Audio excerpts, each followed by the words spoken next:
Thanks, everyone. Yes, yeah. Thanks very much. Can you hear me? I'm not sure this is even working. Can you hear me? Hiya. Hi. How you doing? Okay, everyone, we're going to get going. I don't know whether you can hear me. I think my battery is out, but anyway, we'll just get going if we can. Thank you very much. I hope you had a nice lunch, and we are going to get into the next session. Oh, there we go. I just want to remind everyone this is being recorded, so you can watch it back if you want to, but also your contributions in terms of questions are being recorded as well. If there's an issue with that, just let the organisers know. I presume there isn't, but if there is, just let them know. So we're going to start first, before we get into our next panel, with a presentation from Dr. Seamus O'Muraku, who's an archaeologist who did his PhD on the archaeology of the Blackstairs. And he's pre-recorded a presentation on the history of the woodlands of the Blackstairs. We'll take a look.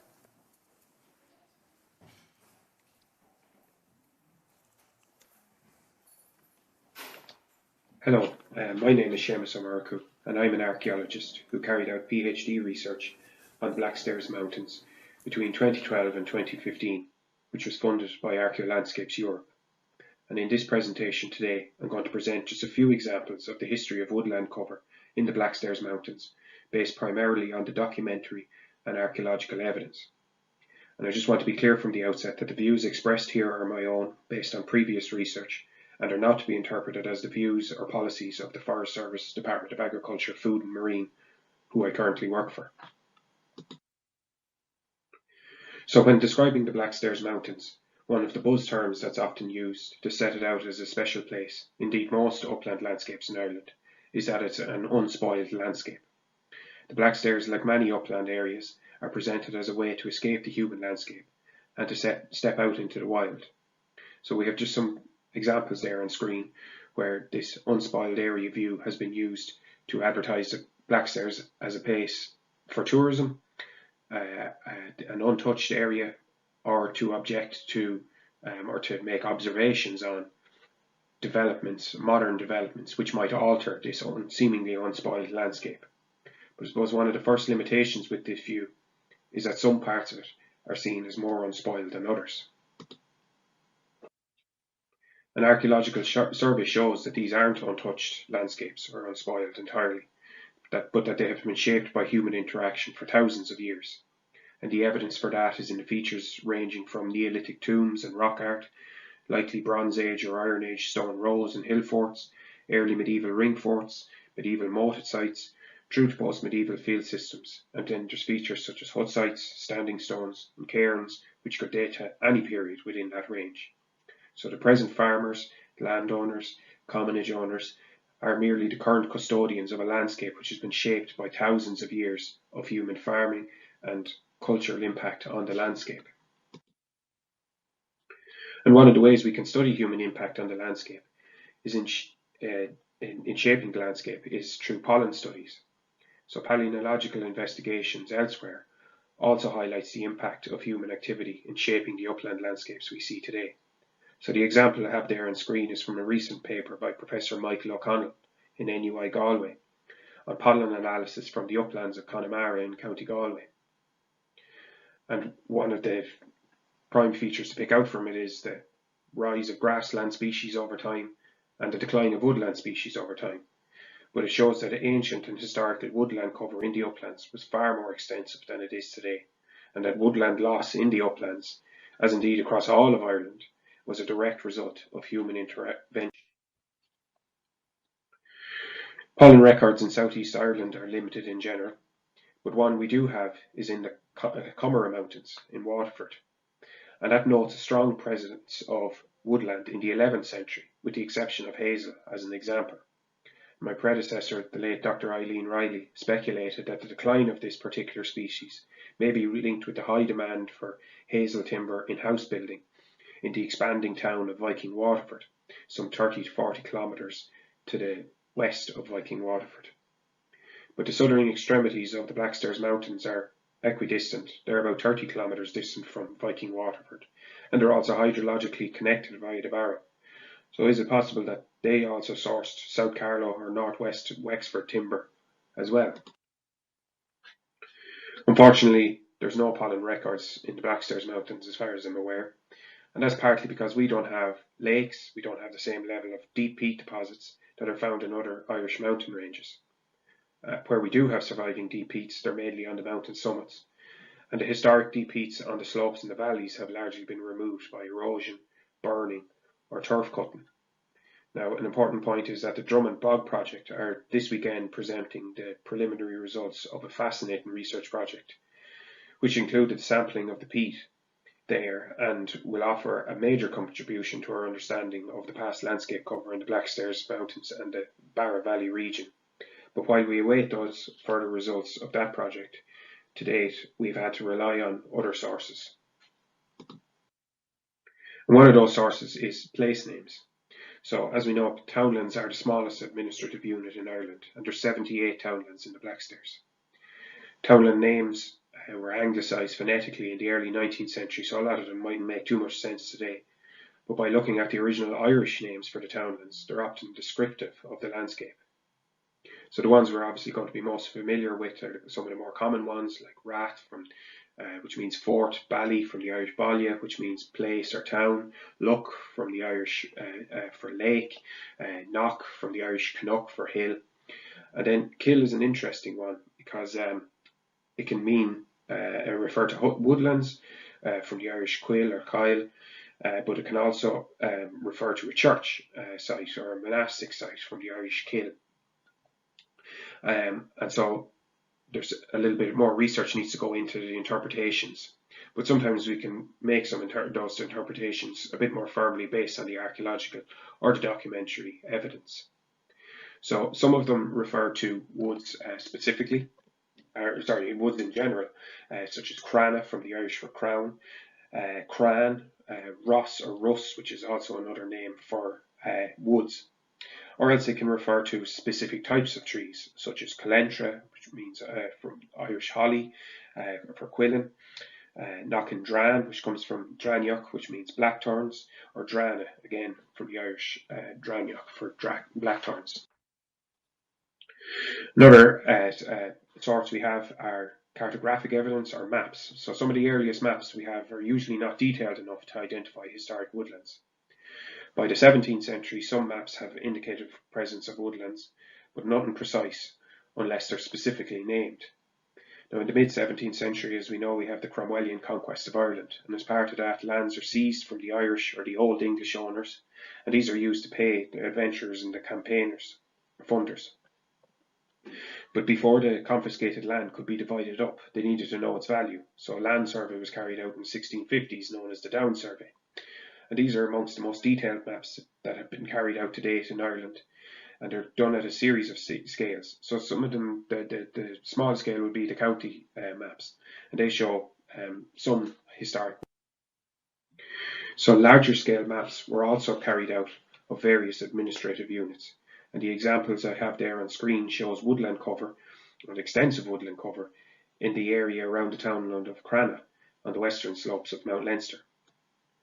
Now, in some cases, surveys were done right down to the townland level, and they recorded not just the area of the townland, but also how they were being managed at the time, and that included arable land, pasture, bogs, woodlands, commonage.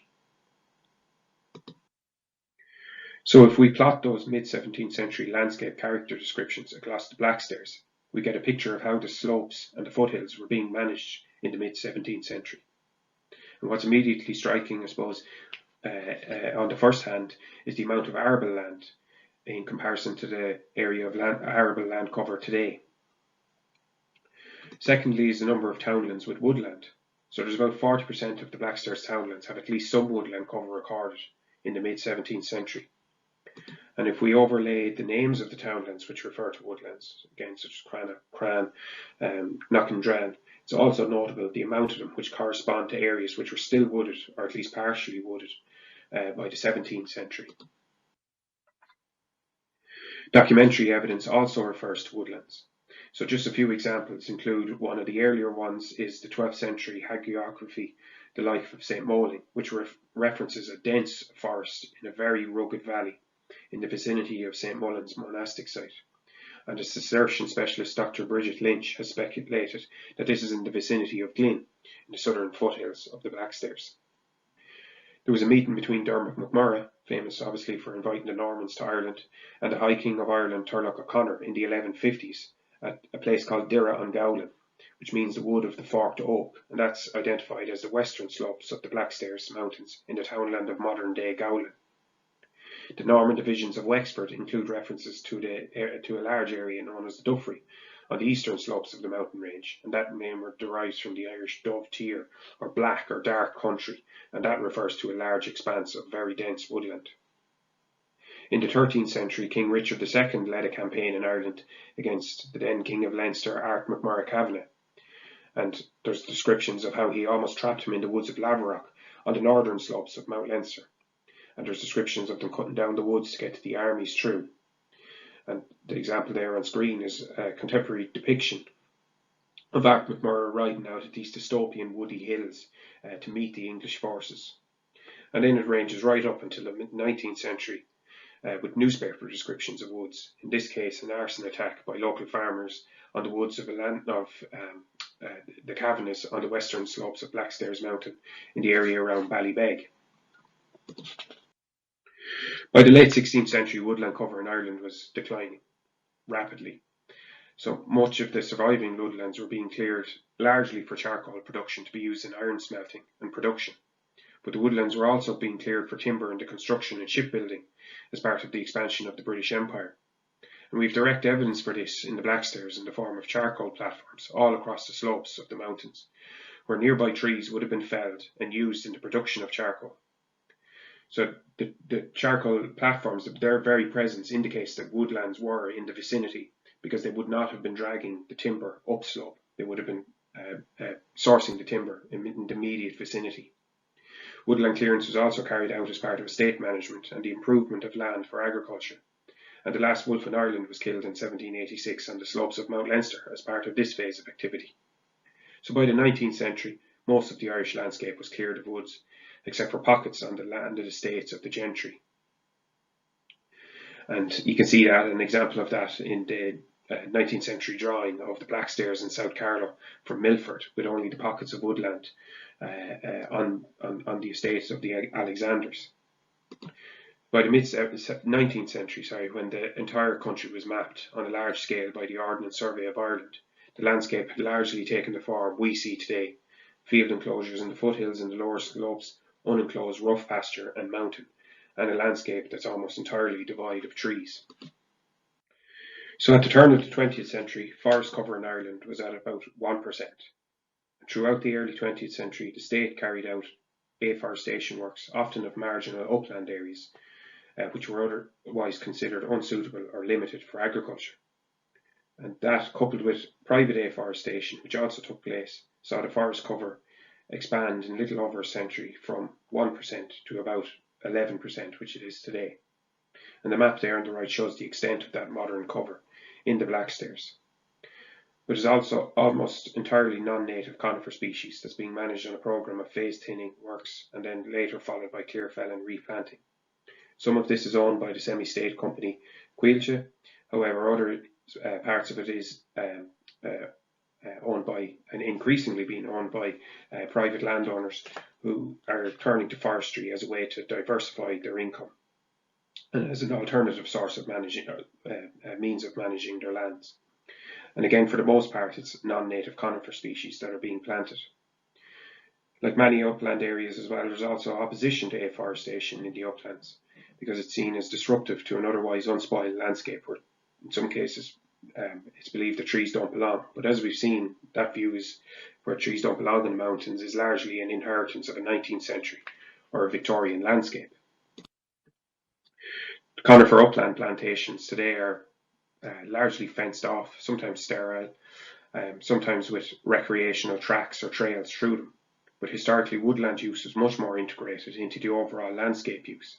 And just by way of illustrating the complexity of the role of uplands in past landscape use, One of the only archaeological excavations that have been carried out to date in the Blackstairs Mountains was the rescue excavation of a wooden Iron Age deer trap, which appeared to have been placed as a votive deposit on the summit of Blackstairs Mountain.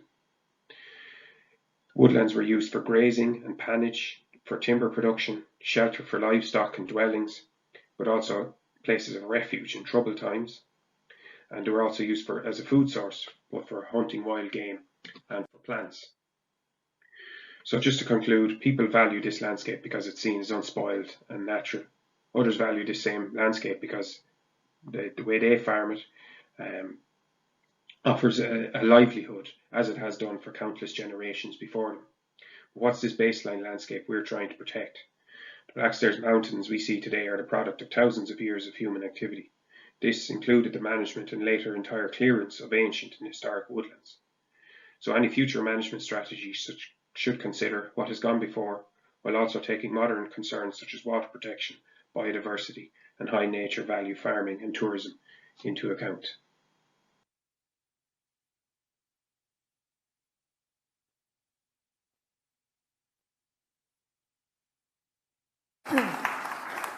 Thank you very much, Seamus, if you're watching. Really appreciate that. And I think his PhD is online, isn't it? Where's Rosemary? Yeah, it's online. It's online if anyone's interested in reading it. So we're going to have a session now about forestry and water. Before we do that, I'd just like to welcome Minister Hackett, who's just joined us. Thank you very much for coming, Minister. And we're going to hear from her later. Sorry. But we're going to have a session now on the back of that, which gives a really good sort of in-depth understanding of the context and what we're talking about. A little bit about forestry and water. So we have with us Dr. Mary Tubridy. Porrick Fogarty is here. We have Sinead O'Brien from, where's Sinead? Sinead O'Brien here from the Sustainable Water Network with an academic background in zoology. We have Anne Phelan, who's a community water officer with Law Pro, former Minister of State for Rural Economic Development and Social Enterprise with the Labour Party. We have Lorcan Scott, Lorcan's there. We have Helen Lawless from Mountaineering Ireland. And who have I missed now? Dr. Kieran Fallon, sorry. We have Dr. Kieran Fallon as well from Quilcha Nature. Oh, sorry, Elaine. Sorry. Too many people, you see. Elaine McGough from Antashka. Lorcan, for people who haven't been up in Blackstairs, can you just give us a picture of what the forestry situation is up there? Would that be okay to ask you to do that? Well, again, I would defer to people who know more about the forestry programs that are involved in particular Quilch and that. But, you know, from my understanding of travelling around the Blackstairs and that, some of the lower slopes of the Blackstairs have been targeted for forestry production at a time where, you know, government policy was to increase our forest cover, and the state responded with enthusiasm in certain areas. Low productive land, low agricultural land, that marginal word that we were using earlier was targeted for some of these plantings because, you know, it was cheap to purchase from landowners and available, and some of the commonages were broken up for that. So there's a necklace of forestry plantations all around the Blackstairs.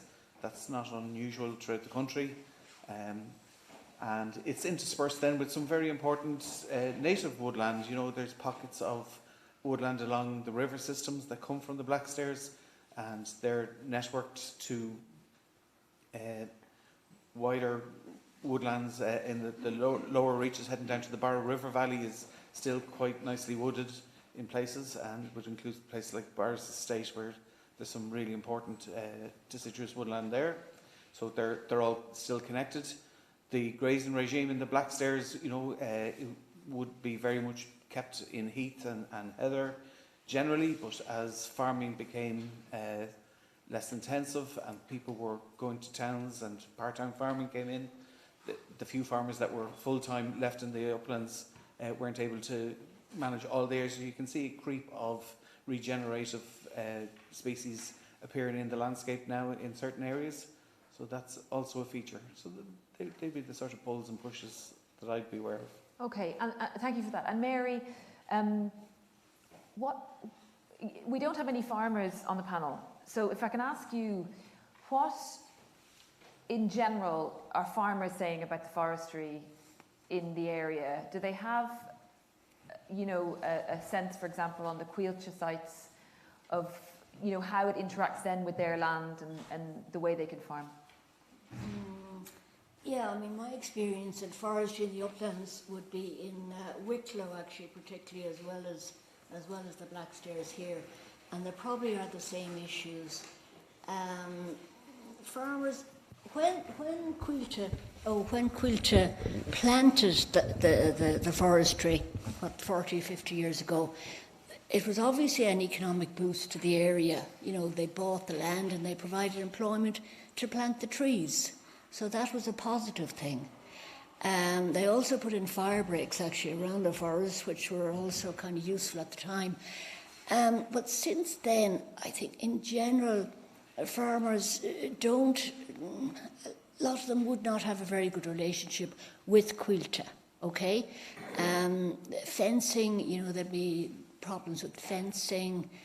They wouldn't be making much money out of the trees, you know, which are basically belong to Cuilcha. The sheep might disappear into the forest and never be seen again. Deer live in the forest and come down and eat the farmers' fields, grass, you know, when it's possible.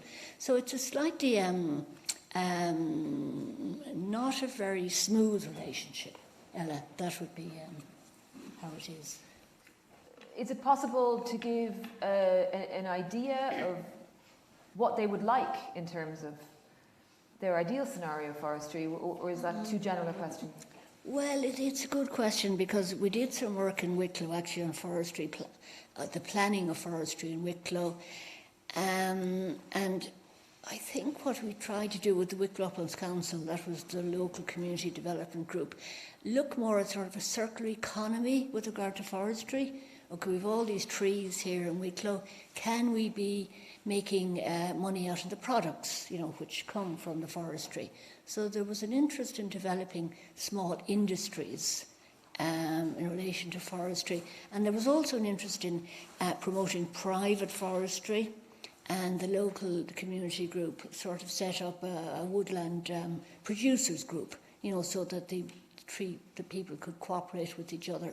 So they were the kind of positive initiatives, and also there was probably a lot of interaction with regard to recreational use, because the forests in Wicklow are very important for recreation, as most of the Wicklow Mountains would be. So there was cooperation about providing infrastructure and access and facilities. So that was a positive thing. Okay, Kieran, going to you, I mean, maybe you could just explain to people who've never heard of Cuilcha Nature before exactly what that entity is and what you do. Yeah, well, I mean, the video is great because it gives a nice background to the history of forestry in Ireland. And what most people don't realise is, you know, when the modern state was formed around 100 years ago, we had almost no forestry in Ireland, less than 1%. So we had comprehensively deforested the country.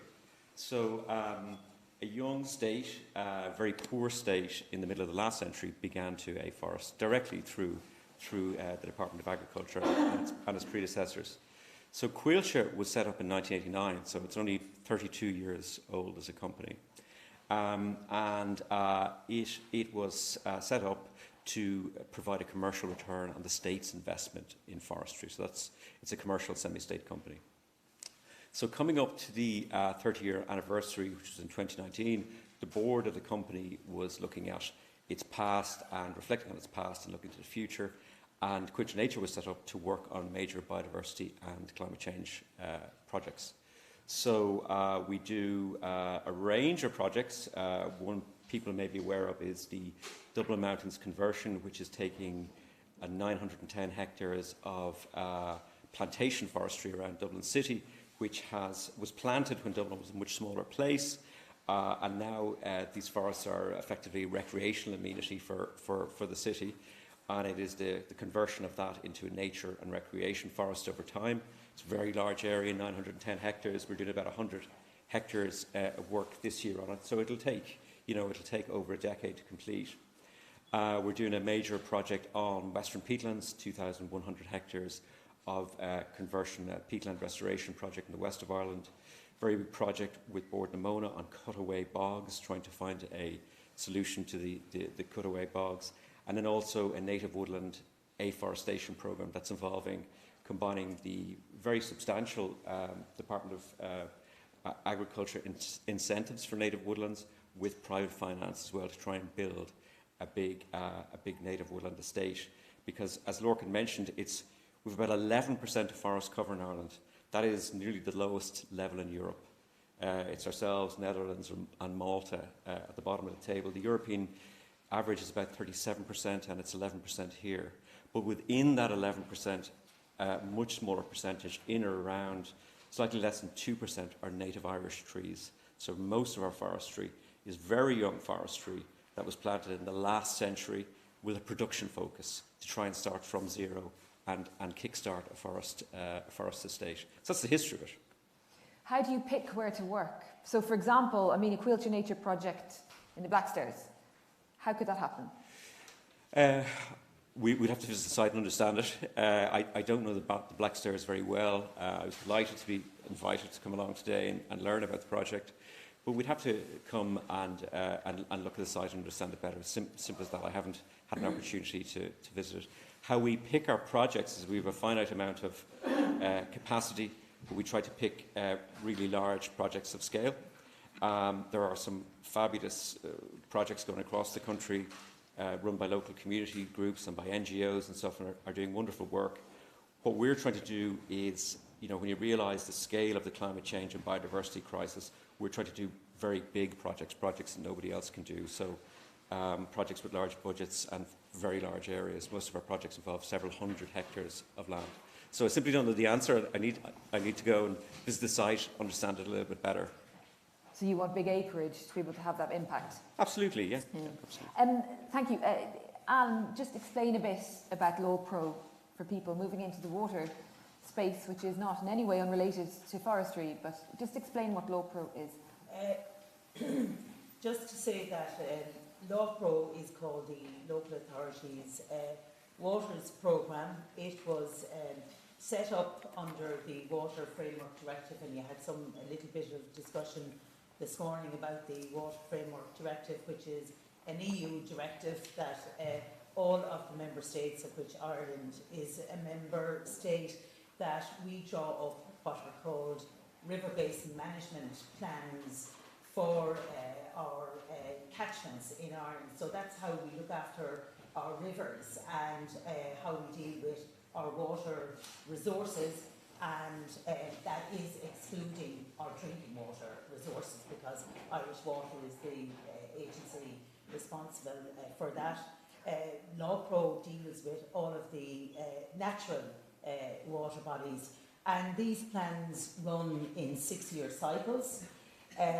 LawPro was set up because the first cycle was mainly dealt with by consultants, and it was felt that communities were largely left out of that particular cycle. So in the second cycle there was a huge focus on bringing communities in, be it the farming community, the general public, to bring them in and have them as part of the plans and let them have their say. And we were talking this morning about taking actions. What measures do we need to do?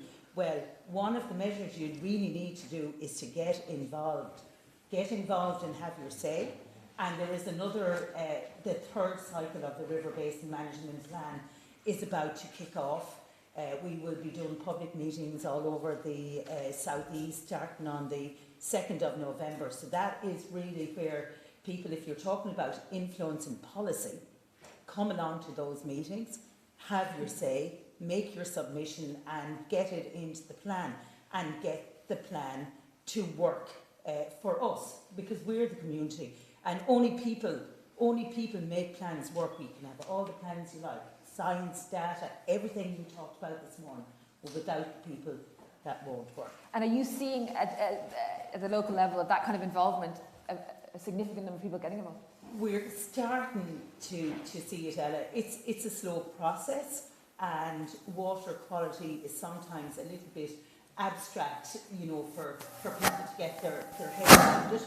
But we are starting to get people to get involved, and it's mainly through projects, and Ryan is aware of some of the projects, and Mary is also aware of some of the projects where we get people to come along through citizen science, and we have an awful lot of rivers in Ireland. Small streams are very important, and we don't know anything about them, or we don't know anything of the water quality that's in them, and we try to get people to go and sample their own local streams and come back and tell us what do they find in the stream, because you can tell what has been happening in the river by the amount of bugs that sit on the bottom of the river, and they tell a story over time. If you're doing sampling and you're just doing chemical sampling for phosphate or nitrates, you can only do a snapshot in time, but the bugs tell their own story. So the diversity of the bugs on the bed of the river tell whether the river is polluted, what's been happening over time. What is there is very important. It all tells its own story. So we're trying to get citizens involved in this, because there is a lot of data that needs to be gathered about water quality in Ireland. But you heard also this morning that about half of our rivers are not in good condition, and unfortunately water quality in Ireland is still declining, even though there's been a lot of investment. But where LawPro comes from, and we don't have any enforcement role in LawPro, we want to work with everybody. We want to get everybody in. So the bottoms-up approach that was spoken about this morning, that is the LawPro ethos. And also we live by a motto called the right measure in the right place. So it does come down sometimes to a very locally based solutions. But if we're talking about farming and the farming community, and indeed forestry as well, again, you can apply forestry in the right place. It has to be in the right place. And it's the same with water quality. You can't just have one solution. It's nearly a locally based design solution. But in an awful lot of cases, the farmers know themselves the solution. They need a little bit of advice. And we do have what's called the ASAP programme, which is the Chartist advisors backed by industry actually go out and speak to the farmers on in a confidential way about the measures that they can do on their farm to improve water quality. Okay, and Lorcan, just before I go to Pork there, can you just briefly describe the I presume you're aware of this, the importance of the Blackstairs when it comes to the Slaney and the Barrow? Yes, absolutely. Both the Slaney just and bring the microphone in. Sorry. Yeah. Both the Slaney and the Barrow are special areas of conservation in their own right, and they are directly connected to the Blackstairs. So, the source of a lot of these rivers that are feeding into the Barrow and the Slaney, and the species that support them are coming from the Blackstairs. So, rainwater and that will have to go through a lot of forestry to get to the streams that go to the Barrow and the Nore. A lot of these, well, not a lot, but some of the rivers support freshwater pearl mussel. They're in serious decline and are under enormous pressure. It's going to be a big fight to hold them certainly in the Barrow system there. So we heard yesterday that there's a mountain stream with freshwater pearl mussel in it, just about still. Yes, yeah. So they can live for 100 years. But the specimens we're looking at, they're all in their 60s and 70s. There's very little recruitment happening at all. So, land change is directly related to that, arterial drainage and clearing of natural woodlands, which is a natural system where the rain gets a chance to slowly make its way to the rivers. And a lot of the sediments and that are trapped in these woodlands. So where you turn that into an industry and it becomes commercial, and if that's your focus, it isn't a natural system. So you're having rainwater going on very acidic plants, and the water's being directed away from them so that they're in drier conditions, and it's making its way to the river, and you've got big problems. And so, Sinead, can you pick up on that point a bit more and just talk and explain a bit about how forestry interacts with water and water quality and water pollution issues?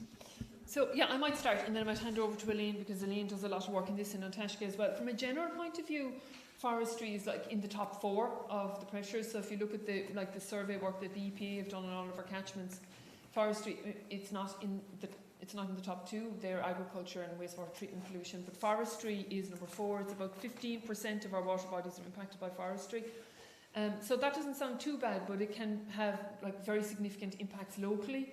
And it's like in a lot of cases the rivers get worse as they go downstream, because it's just a cumulative impact of everything that happens in the catchment gathers as we go down further. But forestry, I suppose, puts a bit of a lie to that, because it does tend to be, a lot of it is up in the headwaters, but it does cause a lot of impacts, and so you get nutrient runoff, especially during clear felling, and also chemical pollution from cypermethane, and I'll hand over to Elaine at this point, because I think you've done a lot of work on the specifics of it. Elaine. Yeah. So I think a lot of the issues with forestry arise through the management.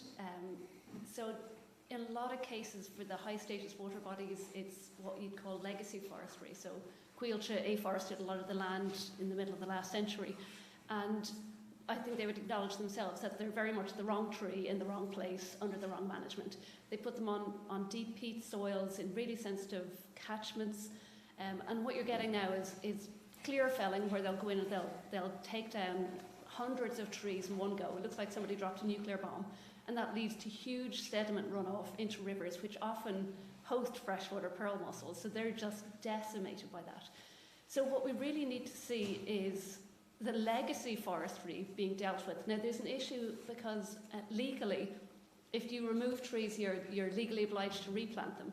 So that's something we really need to address, from the government down, that we need to clear a lot of these catchments, especially the freshwater pearl mussel catchments, of their forestry, because they need to be allowed to go back to bogland.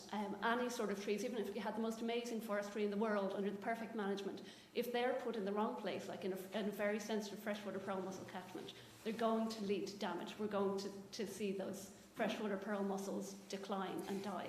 And sorry, just on that point about legally having to put it back into forestry, what is the legal mechanism there would need to change? Is it an act? Where is that in the law? The regulations would need to change. And there's a minister sitting over my left shoulder who might be able to address that. Okay, Kieran. Yeah. And then. Yeah, I wouldn't disagree with what you said. When you look at forestry, you're looking back in time. You're looking at something that was planted minimum 40 years ago. So you're looking at those practices now. And as Elaine says, very often they are the wrong tree in the wrong place. They were. In the spirit of times, I mentioned the Western Peatlands project that we're working on at the moment. That involved a programme in the 1950s and 1960s to try and create jobs in really impoverished areas in the west of Ireland. And people went out with the best knowledge they had at the time, and they cut drains, Herculean efforts to drain areas that are naturally wet. By doing that, they drained the peat. They didn't understand the carbon fluxes associated with peat or the ecology of peatlands, and they tried to establish forests on those peatland bogs. Now we know that was completely wrong-headed, but at the time, what they were trying to do was create jobs in areas. In fact, the soil is not particularly well suited to growing forests, so very often these forests fail anyway. So we as a country have a big legacy of forestry on peatlands that we have to deal with. And I'm talking in the scale of tens of thousands of hectares, huge swathes of areas.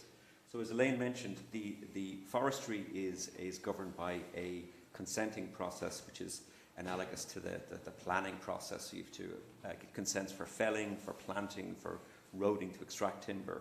And that's governed by the Forestry Act. And the Forestry Act, it does actually have provision for non-reforest. So you can fell trees and not reforest, okay, with specific consent.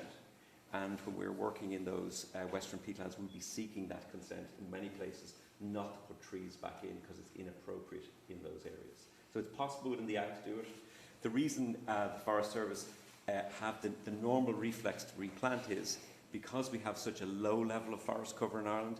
They generally speaking don't want to see deforestation. They don't want to see a backward step in our forest cover. Sorry, just to be clear, you're saying that in the Forestry Act, it is possible to argue your case not to replant if that's what a community wants. If that's in the best interest of the environment. So that's part, the Forest Service adjudicate on that, but they have an option to do that. Okay, and the other question then is about clear felling. Is clear felling the only way to cut down trees, or are there other options that could have less of an impact if what the scientists are saying is it's having too great an impact on permussels and all the rest? Yeah, there's lots of different ways to manage. I mean, as Elaine said, very often, so it's the wrong tree in the wrong place is one problem, and then the silvicultural management options that are being used.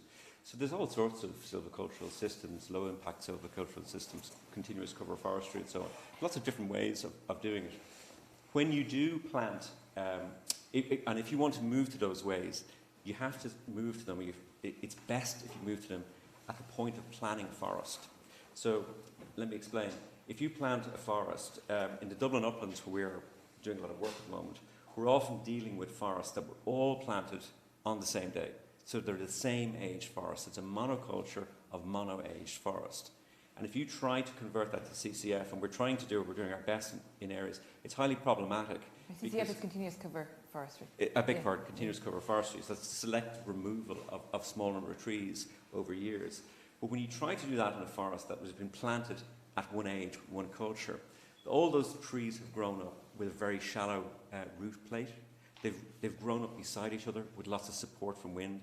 And when you open that up, you tend to get a lot of wind blow. The forests themselves are not stable. So if you want to grow for CCF in the future, the best thing we can be doing is planning that into our forests now, so we give them more space to develop that wind stability and lateral wind load. And is that happening? It's happening. Yeah, it's happening in areas, and we're learning I think continuous cover forestry is a movement gathering a lot of traction at the moment. We're doing some really interesting work in that area. I'd encourage people to go and learn more and go to those days. But yeah, it's beginning people are beginning to learn about it now. Porrick, I wonder, there was a question there, what is the unspoiled landscape we are trying to protect? You know, this question of sort of, are we working to a baseline, or would you as an environmentalist or ecologist you know, there to be some sort of baseline that you refer back to and say, look, that's where we need to get to? I mean, you were up in the mountains yesterday. It's really very interesting to look at the archaeological evidence and to look back in time as to what the landscape might have looked like, or what plants and animals are growing. But we have to remember we really know very little about the past in Ireland, and the further back you go, the less we know.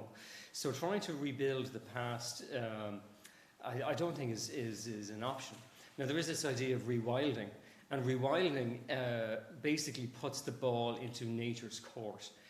So we're looking ahead, maybe the next 100 years, the climate is changing. How do we decide whether we should have a forest here or a bog there or whatever? Rewilding is about trying to get those natural processes up and running again, restoring ecosystems. So not just having trees in a place, but having the fungi and the birds and all the other species that make an ecosystem. And let nature decide whether this is a good place for trees or not, because we're very trained to think that humans plant forests. We go out with our shovels and our tubes and we put the tree here. And a lot of the time the tree objects to that and they die and they don't really like being planted. But we have to remember the trees have been planting themselves for millions of years, and they're really very good at it. And I suppose this idea of rewilding involves relinquishing a little bit of control, but also allowing nature to do the heavy lifting in terms of what we need. So taking that idea for somewhere like the Blackstairs, and as I said, you were up there yesterday, and a bit of it anyway, how actually would that work? So how practically do you then instigate that vision that you have in parts of the Blackstairs? Well, I mean, if we were to look at, say, the Quailshire land that's there now, and we wanted to replace that with a native woodland, I mean, I think there's no doubt about it, it's a challenge. It's not something that's easily done. But we can identify where the pockets of native woodland are at the moment, because they are the reservoirs of biodiversity in those places. And those trees would naturally spread out by themselves. Jays, for instance, the bird that most people would be familiar with, they're absolutely amazing tree planters. I mean, they plant thousands and thousands of acorns every year. And so identifying where the reservoirs of biodiversity are and just making space for those areas to expand and giving it time. Space and time really are the two main ingredients. And what did you make of what you saw in terms of forestry yesterday? Well, I mean, I'll be honest, I mean, I'm appalled when I go up to it, when I see our uplands. Our uplands are such important places. And the more now we progress into our biodiversity and climate crisis, they become even more important. Because remember, the soil there is peat, and peat is one of the most important stores of carbon that we have. So it breaks my heart, to be honest, to see what we have done to our uplands, and particularly the blocks of monoculture forests. But we also know that can change. There are... we saw yesterday as well the amazing human history in the Blackstairs, the standing stones and the stone walls and all the rest of it. And we know that we can get the balance right. It's not about clearing all the farmers off and just turning it into a forest, but also nor will it be about having farming everywhere. I think we can definitely have a balance between the two. Helen, you spend a lot of time, I mean, sort of zooming out from the Blackstairs and looking at the one national picture of the mountains in Ireland. I mean, where do you see the kind of key challenges are? Are you appalled, as Porrick is, when you see parts of the uplands in Ireland? Yes, we are concerned. I work with Mountaineering Ireland. We represent a community of interest in Ireland's upland areas. And in fact, it's through recreation that most people make their connection with biodiversity in our upland areas. And that connection can lead to care and, for some, ultimately to action to protect those places. And our members have said to us how important it is, and we've just recently surveyed members to feed into our next strategic plan. The highest, or depending on which question, but basically protection of the environment, protection of mountain landscapes is a high priority for our members. And we have witnessed the changes happening, be it overgrazing, land abandonment, probably less of a concern. People are more upset by the overgrazing. They're upset by clearfell.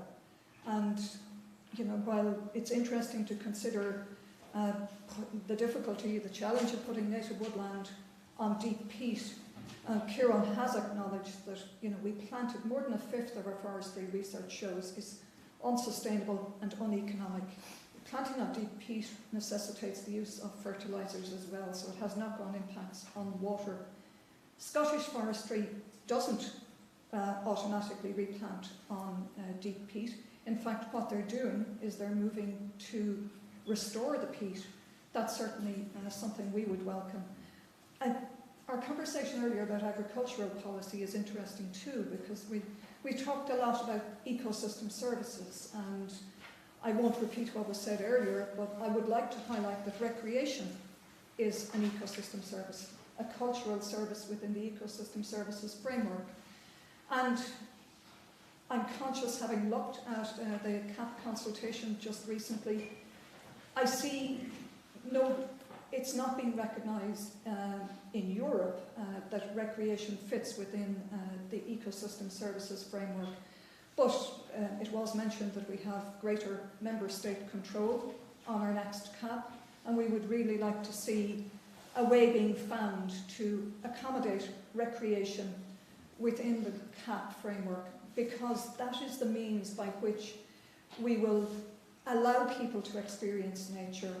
We will allow them to witness and value the work that landowners are doing to care for our natural environment. So Helen, what you're saying there is you want farmers who own land in the uplands to have the option under CAP to get payments in terms of allowing their land to be used for recreation, that kind of thing? Yes, and I'm looking, for example, at the eco-scheme measure in the next CAP, and we know nothing yet. Niall may perhaps know what's in it, but up to 30% of the, and it's interesting what it's called, a basic income support payment, possibly going to eco-schemes. Well as having a biodiversity corridor, perhaps, Could we have a recreation corridor within that biodiversity corridor? Again, it'll build people's appreciation of nature and an appreciation of what farmers are doing to care for the environment. And just to say that, you know, our uplands are probably they're our largest natural assets, and they're less altered than much of our landscape.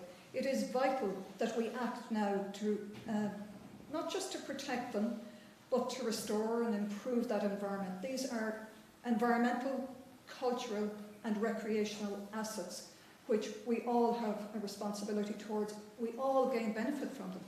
More than 82%, I think it's 82% of Ireland's drinking water has its origin in the uplands. So we do all benefit, and now is the time.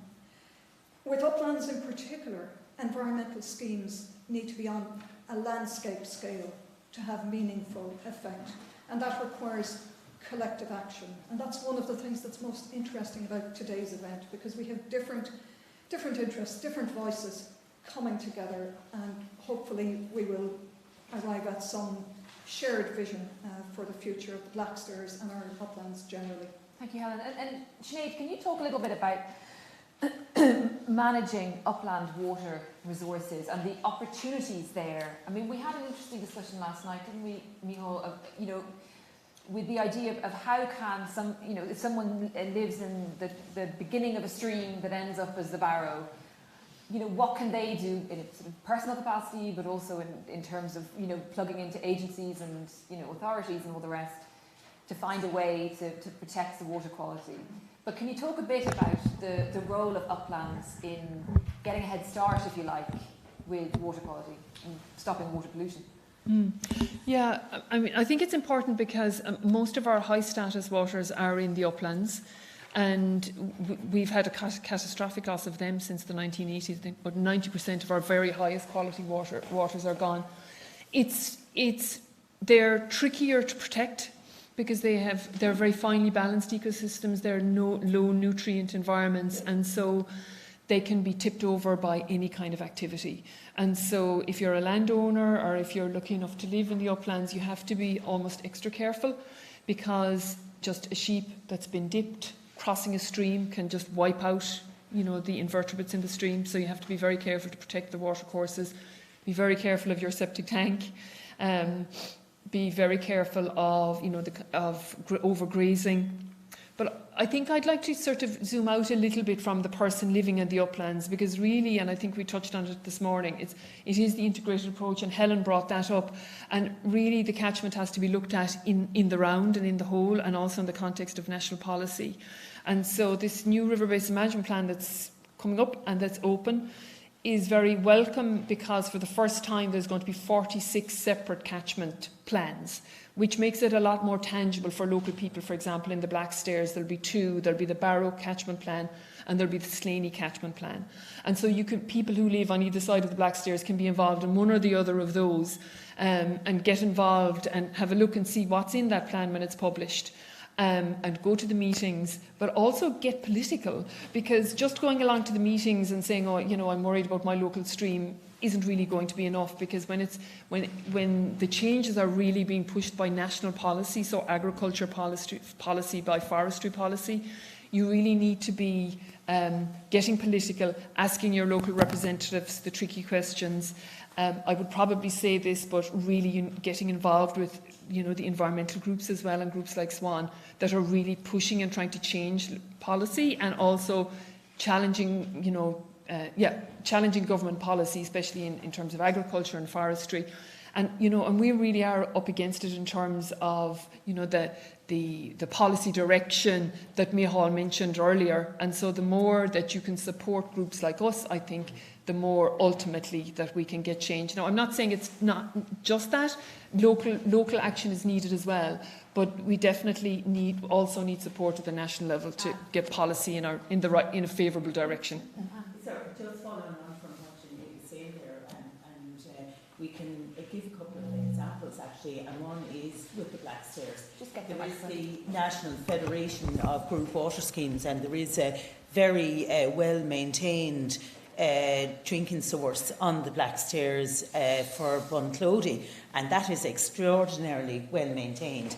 And also as an example of the catchment planning that Sinead is speaking about, there is a very good example called the Nore Vision. It has taken the whole catchment of the River Nore, and they have set up a steering group, and they are working with all of the communities that live along the River Nore, and there's all sorts of different elements to that project, and there is a specific element of that.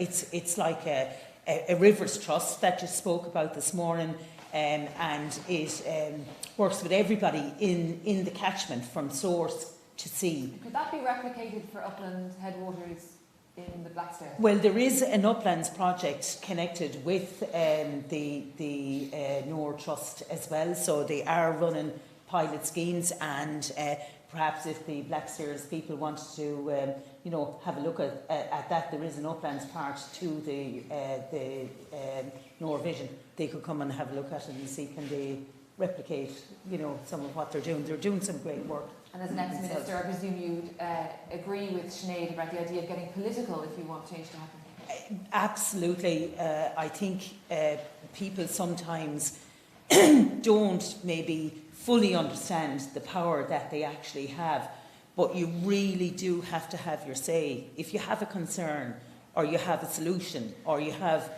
to get involved. You have to get it written down. You have to get it documented. So you have to make those submissions. No matter how much we talk, and talk is really good, but you need to put it in a submission, and that's how plans are made, and that's how plans are looked at. And I think we all need to be much more political, because we all have great power, the power of one, but as a collective, even much more power. We'll take some questions now. Micheál, you wanted to say something? Just about policy, because we're talking about forestry policy here, and Pádraig and Elaine and others talked about this idea of legacy, the legacy that has been left to us by forestry policy, and Kieran gave a little bit of the history of it. It's really important, I think, to learn the difference between how forestry policy came about in Ireland compared to what we're now trying to do. And Niall Ryan was talking earlier on about how the common agricultural policy is being debated. What's going on, and Niall was being very diplomatic about it today, but there's skin and hair flying in all sorts of rooms all over the country, which is fantastic. So the IFA on the one side, and then the Brendan Dunfords and all these people on the other are involved in a really lively debate and challenge. And the point of it is learning. People are beginning to figure out, how do we need to do this better? And I thought that was very encouraging earlier. But if you compare that to what we just heard here about forestry, like before the state was founded, Sinn Féin in 1919, 1920 had national tree planting days. The people of Ireland were involved in forestry policy, the landlords, the people who were in Huntington Castle, etc., etc. There was all sorts of interest groups involved in a debate about forestry.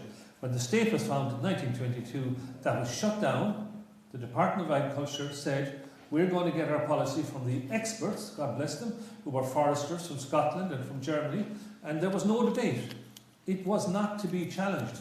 We were going to farm in the good lands and plant in the marginal land, etc., etc., and that went on for 100 years. And it's great now that people are here, and there's a debate going on about the future of forestry policy. But by God, we have a long way to go. But the key learning is, you need policy learning at a national level. And policy learning means debate, discussion, different people in a room, just like what we're having here. And the future of forestry policy, I'll tell you folks, is way behind. There's a lot of tires to be kicked there. The tires are being kicked on the agriculture side of it and on the water side. But I think we're only at the start of the debate on forestry. Long way to go, but a very short amount of time left, really, to address it. Yes, absolutely, for sure. At the moment, the way in which the NGO community is engaging in the debate is by basically putting a spoke in the wheel and clogging up the whole system. But we need to go beyond that. There's a lot more that needs to be done. And I think that what Kieran is saying, with all due respect to Quilty Nature, is fantastic, but it's not enough to have a small number of large projects. You have to have a large number of small projects as well. You need to really get more democratic. There's a long way to go with what Quilty are at. Sinead, I presume you want to come back on that point. And Yeah, any it's questions, please put your hand up. Yeah. Yeah, I mean, we have had a lot of talk about legacy, but I mean, I think looking into the future as well, I mean, there's a lot of forestation being planned. I think our climate change adaptation is relying on it, but there's a lot of concern that that's going to be fast-tracked, and we do have to make sure it's the right tree in the right place in the context of integrated catchment management. So it's not just where the trees go, it's where the farming happens, it's where everything else happens. And so I was very pleased to see in the programme for government that there was going to be a land use review, which would look at where the suitable places were for the different activities to happen. High nature value farming, intensive farming, forestry. And so I think the faster that that can happen, the better, especially so that it aligns with the consultation on this river basin management plan. So it would be great to hear like where that's at and to ensure that that's used then as the template for where we do our planting into the future. Minister, I don't want to put you on the spot. If you do want to say a word specifically about this session, please feel free, because I know you're going to be talking at the end as well. Yeah, I suppose at the end I wasn't going to speak specifically about forestry, but Exactly, I mean, if you're willing to... I can make a couple of observations at the end of this session. Absolutely, that would be great. I'll just take a question up here. Hi. You can speak loud. Hi, yeah, no, okay. Eric Osborne, I'm from Rahana, the other side, the west side of the mountain. I'm delighted to see Culture Nature here today and the water representatives. The west side of Mount Leinster, which the mountain river comes off of and feeds, is undergoing and has been over the last 5 years serious deforestation because the forest has got to that stage of described. The freshwater pearls have fed off the mountain river. Rosemary in the last few months has notified spoken about how the mountain river is highly polluted this year, more so than other years. And I'd like again from our gentleman from Culture Nature to maybe go on his way home and have a look at the western side of Mount Leinster, because we don't want to see the mistakes made from 40 years remade. This is the time now that it needs to be looked at. The Blackstairs mountain range is a small mountain range. It's got a great group of farmers through the Blackstairs Farming Group at the moment that have been set up over the last 4 or 5 years. The basis is there for something to go forward. It's small, it's not like Wicklow, it's a small area that you can use as a test bed, that you can get it right, it's manageable. And I'd love to see the Blackstairs be at the forefront of biodiversity. Okay, going forward. so to put you on the spot, can you come at some stage when you're free and have a look? Yeah. Yeah, no, look, I was really delighted to be invited along today. I only found it lunchtime that I was being asked to sit on the panel. Forgive me for not knowing the specifics of the projects. You're now going to be invited back, and there'll be loads. And I'm here publicly accepting the invitation, so I will come. Any other questions before the Minister talks? Briefly, Charlie. Very briefly, we have someone here from Culture Nature here. Sorry, from Culture Nature here today, and I suppose maybe take the microphone there, Charlie. I can talk. I'm all right.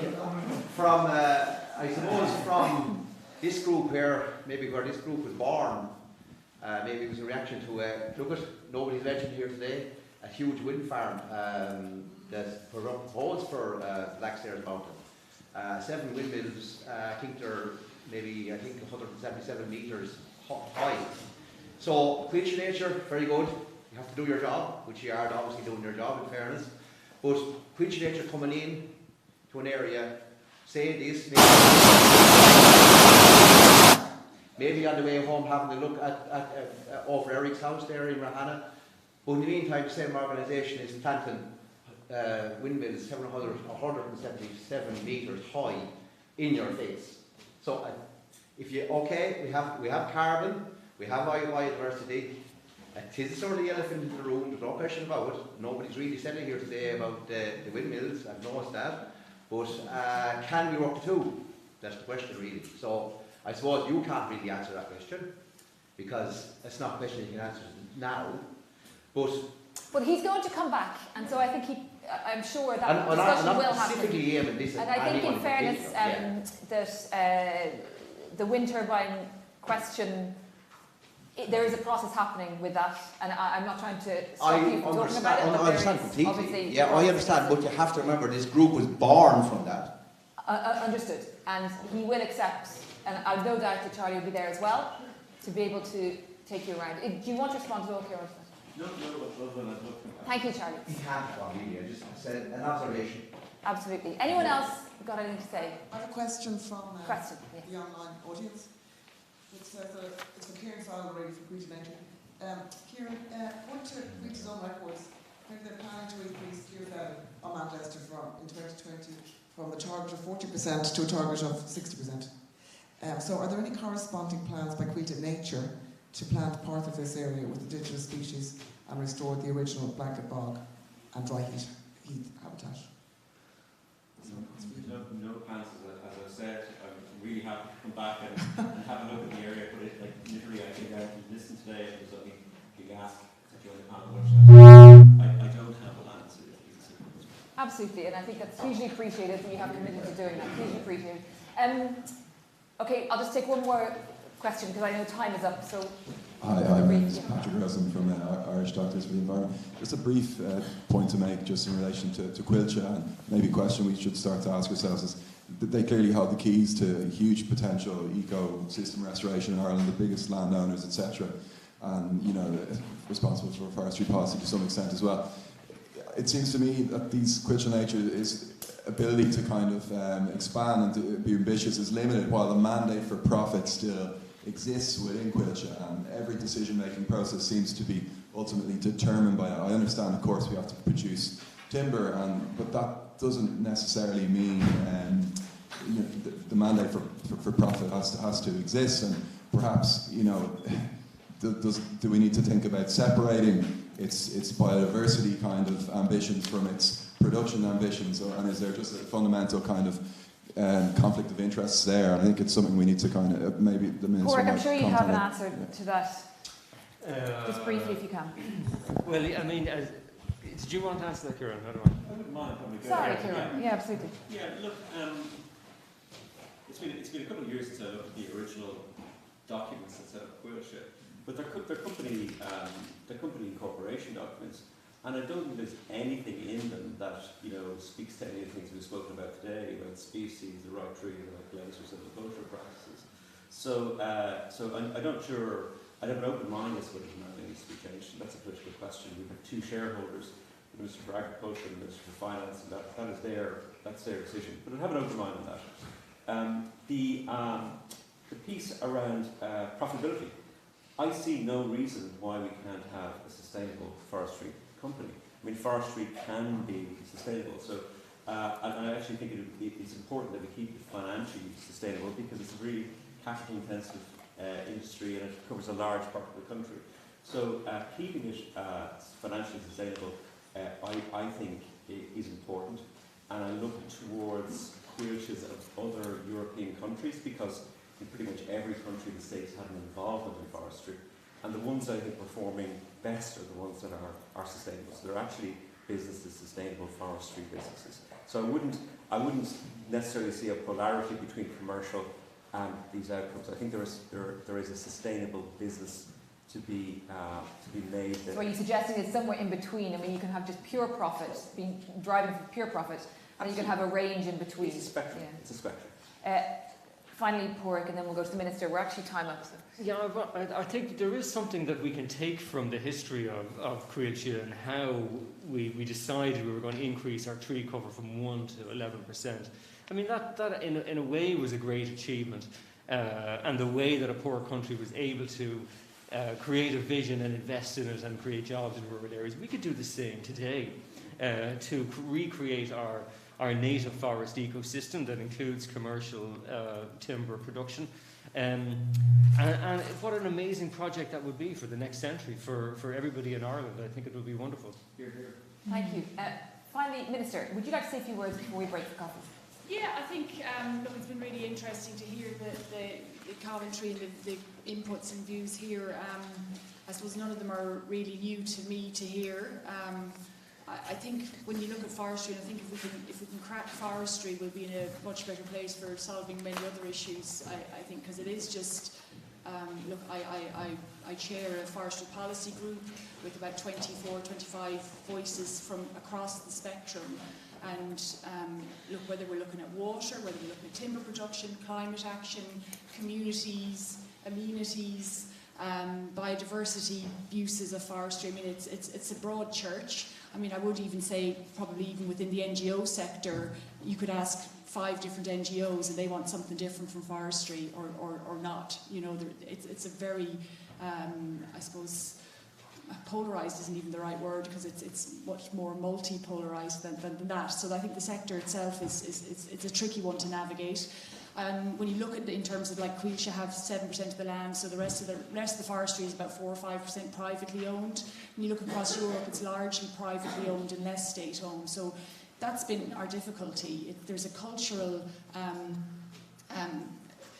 aversion to forestry in Ireland from landowners on the whole. Farmers in particular I'm referring to. I had a really interesting conversation with the agriculture minister in Finland recently. Look, they're totally different. You know, they've 60-70% forest cover. You're not a farmer in Finland unless you have forestry here. You know, so it's how do we engage with those people that we need to plant their land, that we need them to engage with us and allow, engage with tree planting, because at the moment that isn't happening. And if we have these huge, we're going to have serious afforestation targets to hit, and totally right place, right tree, right reason, all of that, you know. But if we can't engage with the people we need to plant it, it's going to be very difficult. And part of that issue is that there's pressures from other land uses. You know, if you're a farmer in a fairly productive area, the last thing on your mind is planting trees when you can maybe rent it to another farmer around for a nice sum per hectare, and you get your land back after maybe 5 or 10 years as you gave it. You know, it's not sprouted up with trees. So I mean that cultural piece is hugely important. I mean, I would certainly agree with. I mean, the other thing about my conversation with the Finnish agriculture minister was the element of freedom to roam in Finland. You can roam where you like in Finland. You know, here you can't, because there's public liability insurance, and that whole insurance piece is crippling people's ability to explore our natural environment and our beautiful country in a way that there's signs up over most farmers' gates. You are now entering a farm.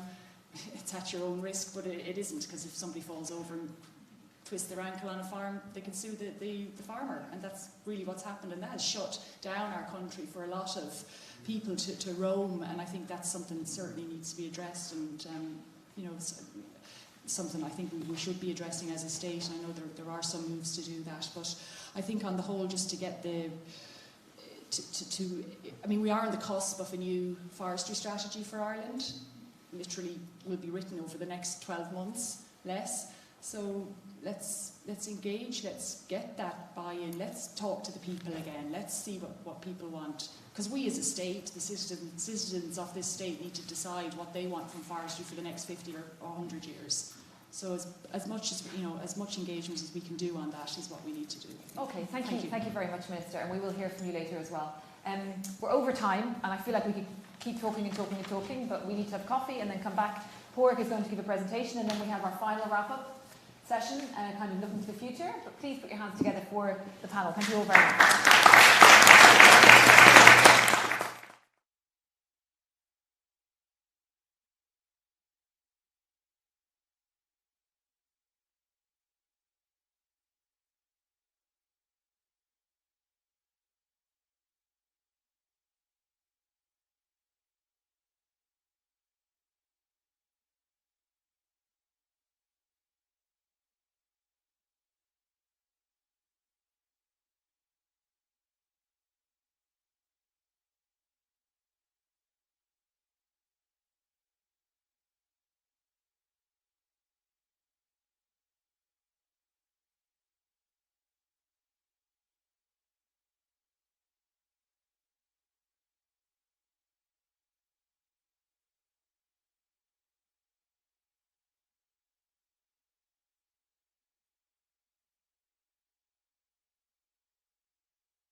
1, 2, 3, 4, 5.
With the last session. Shh.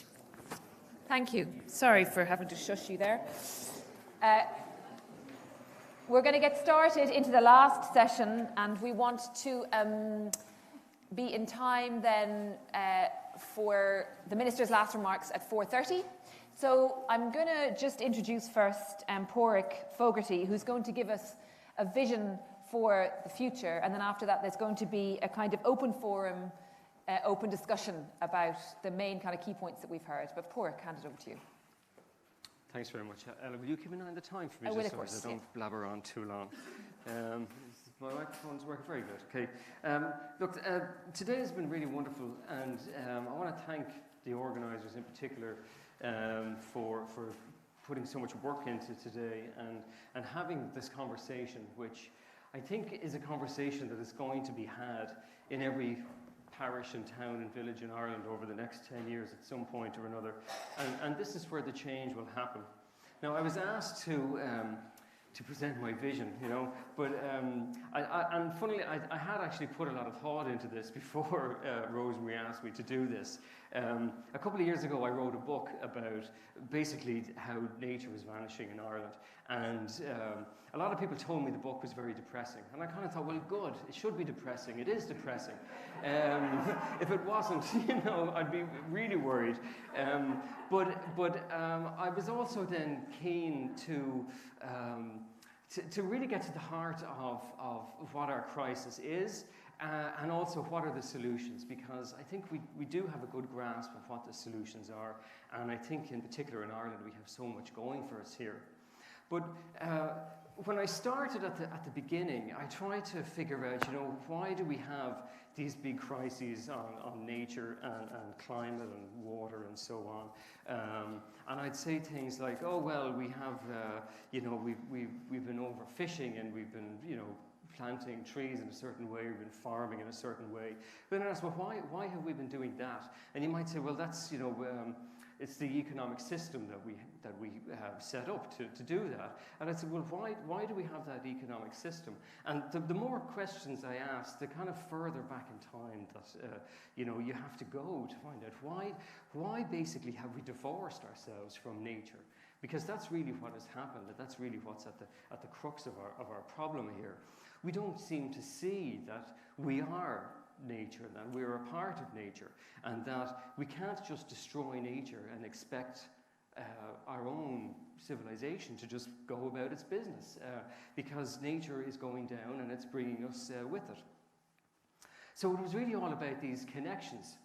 And I studied ecology quite late, actually. I didn't study ecology for my primary degree, but I mean, like the idea of the web of life, I think a lot of people understand.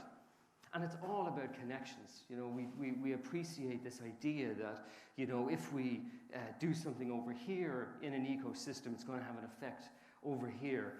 This other animal, we might, you know, a spider kills a fly, or, you know, the bird comes along and eats the spider, and so on, and so everything is connected. But somehow we don't see ourselves as part of those connections. But the connections are absolutely everywhere. We live in nature. We also live in communities. We live in societies. We live in countries. We live in economies. And of course, our economy is very, very important. And so all of those different things are connected. So the project that I did after Whittled Away, it's called Shaping New Mountains, as you can see, was really an effort to try and draw those connections in.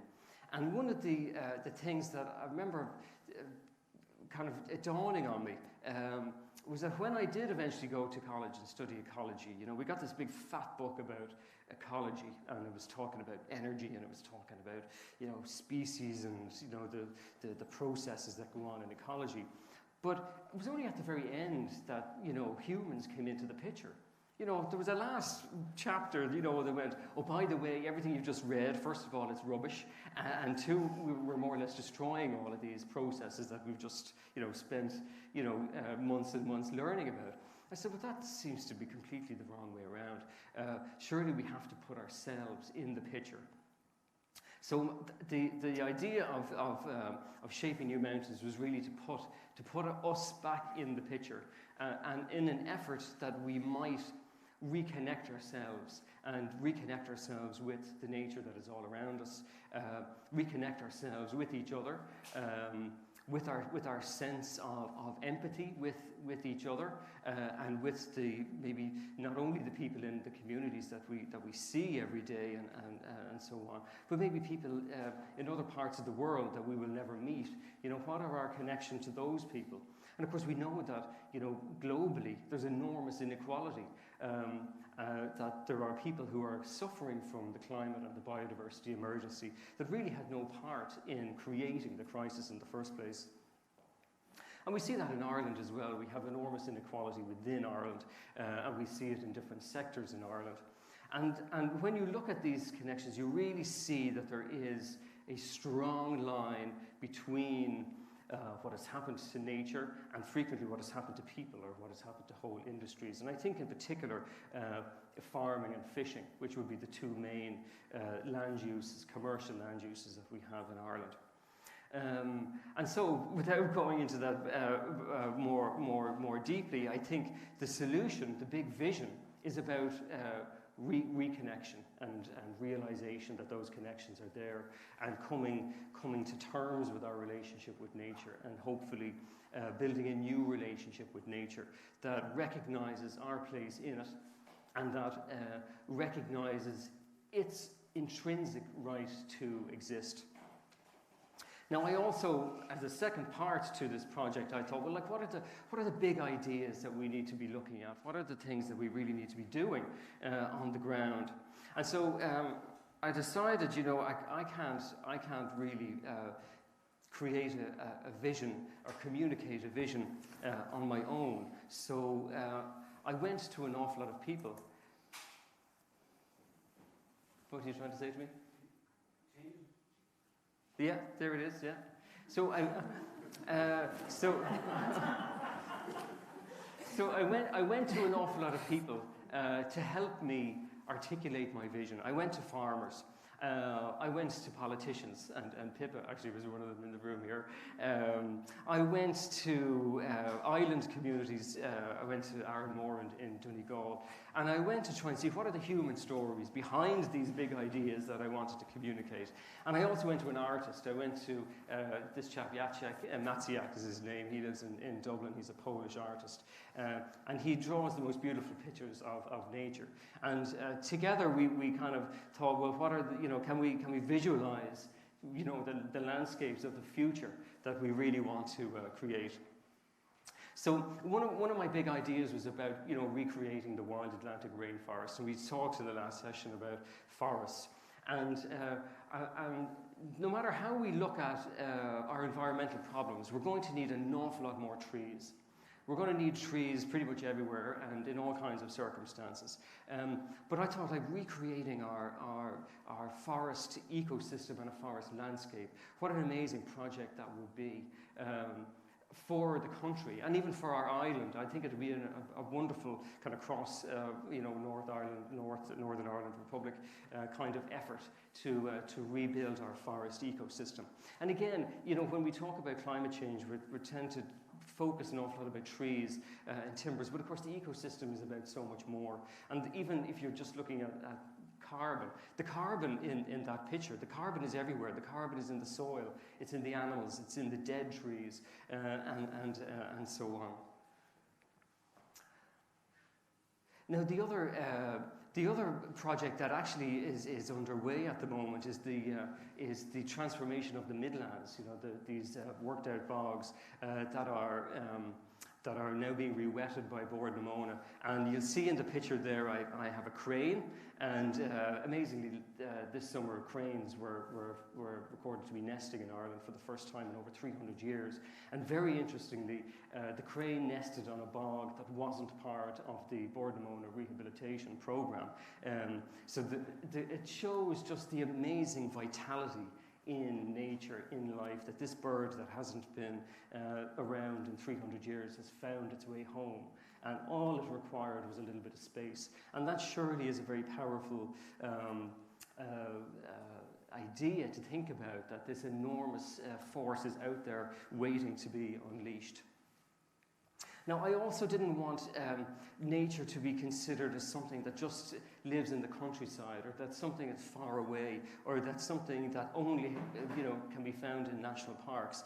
Nature, I think, we really need to have nature everywhere, and just as much in our towns and in our cities as in the countryside.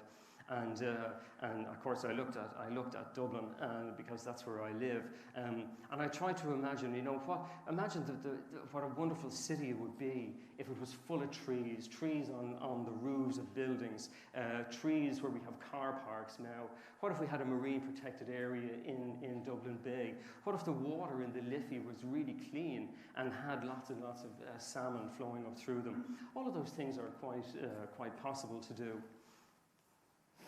And of course, we mustn't forget that we live on an island and we're surrounded by ocean, and that the ocean takes up 70% of the Earth's surface. And there's this phrase that came about after the economic crash, when the banks had to be saved. They said they were too big to fail. And that's absolutely the case with the ocean. The ocean is too big to fail.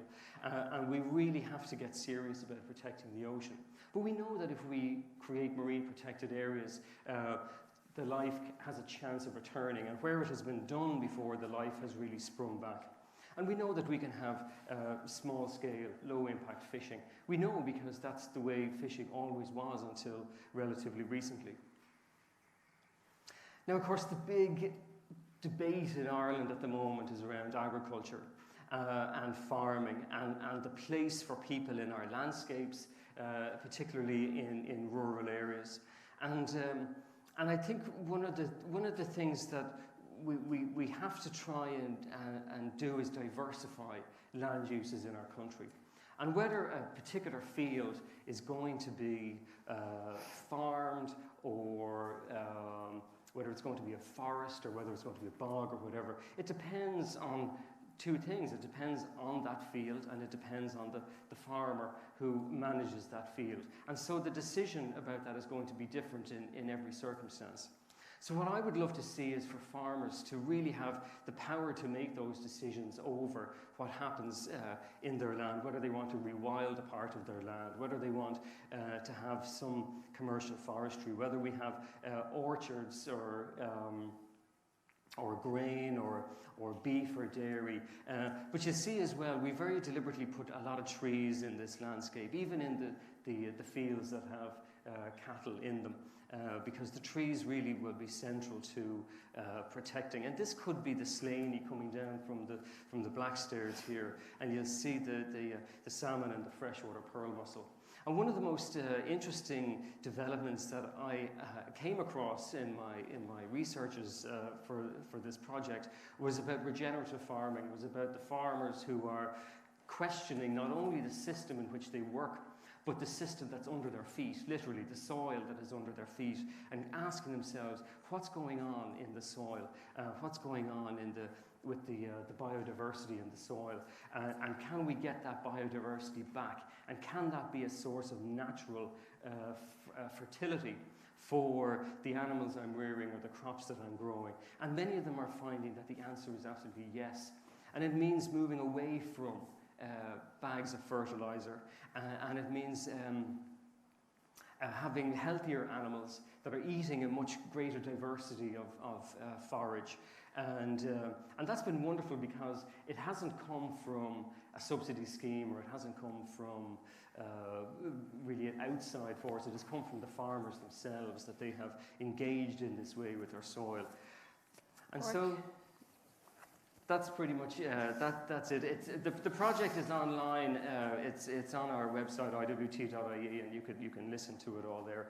But just as a final note, it can be enormously oppressive to open Twitter, which I do too often, because it's called the death scroll, going through, oh my God, the Amazon has disappeared, there goes another coral reef.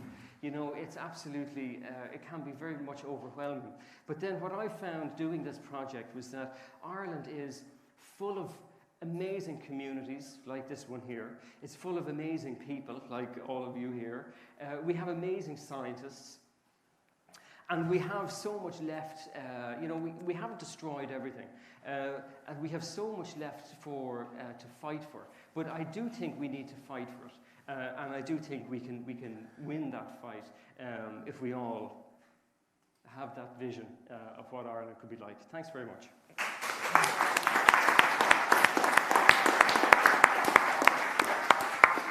Ford, thank you so much. And just to be clear, you can download that as a podcast, can't you? It's on Spotify and it's on Apple Podcast. Fantastic, thank you. Now I'm going to hand over to Micheál, who's going to effectively manage the next session, which is the wrap-up session. Thanks very much, and well done, Ella. First of all, Naomi and folks, come on in out of the cold. There's some seats here. Yeah, come on. You might as well. Give them a clap. Yeah. Joe, come on. And if you sit in the front, Joe, you might get to make a speech. Thanks, Minister. Yeah. So, no, absolutely. So what I'm going to do is, in this wrap-up session, just a few words of reflection about what we've heard earlier on in the day, and then I'm going to invite Anya and Martin and Brendan and Paddy, not necessarily in that order, just to also respond to what we've heard today. And I know in Paddy's case in particular, Paddy Woodward has written about this whole thing of restoration and so on, is to talk a little bit about that and where do we need to go from here. And in each case, the question is WTF, right?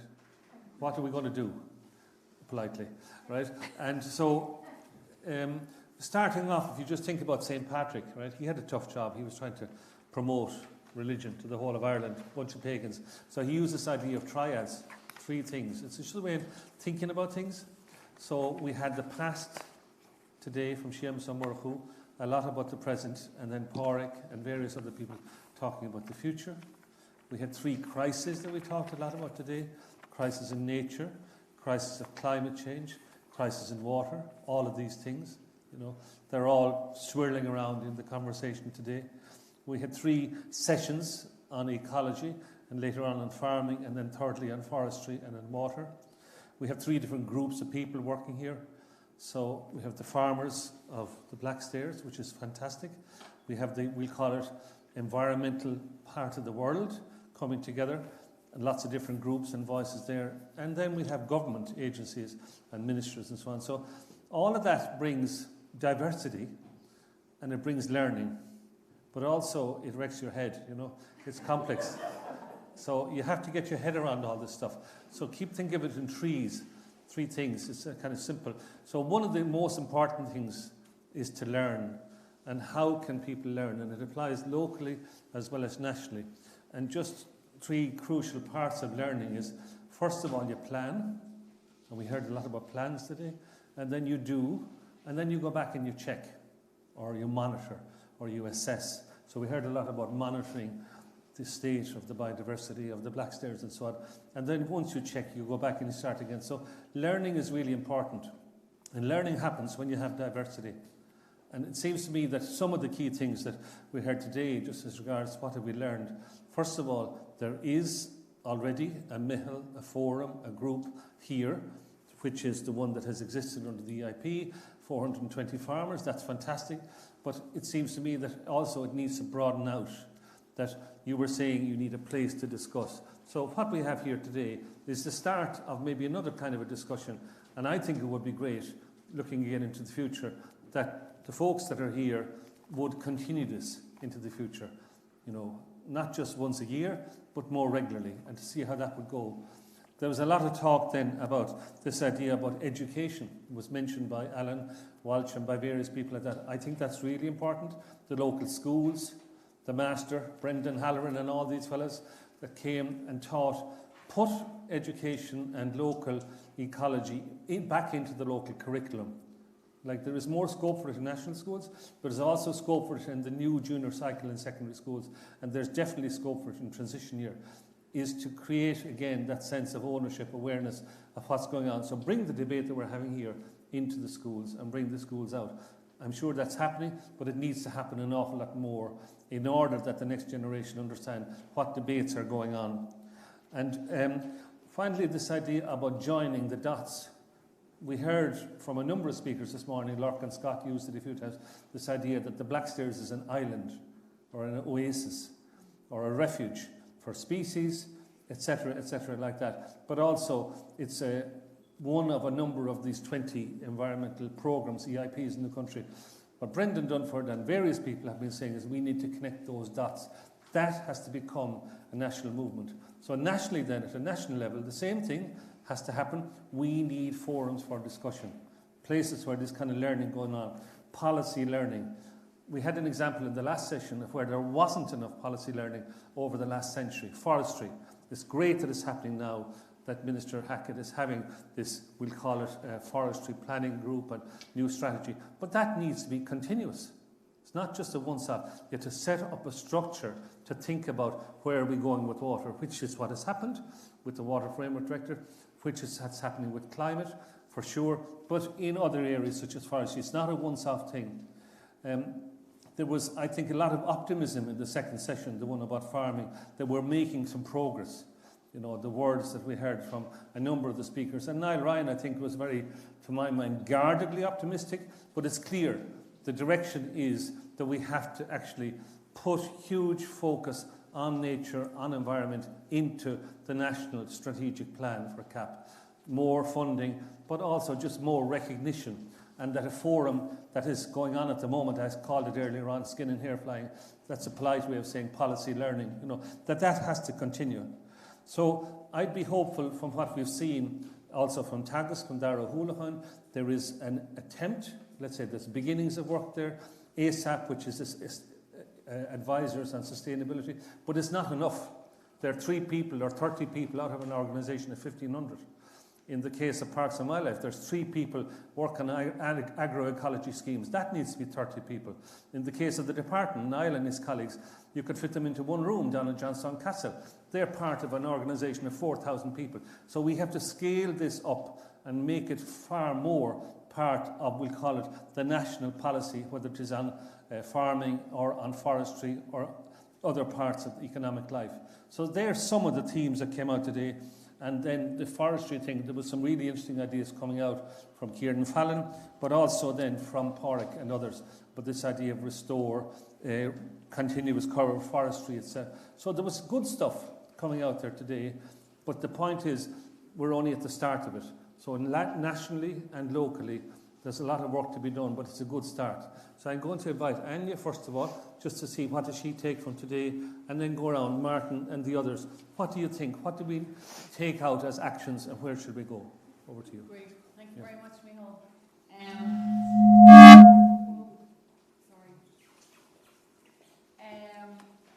Ella had suggested to me prior that I take this as though it's in a GP surgery, and I'm listening throughout the day and coming back at the end of the day with nearly a prescription of what the community might do next. Now, in part, that sounds like quite an arrogant thing to do.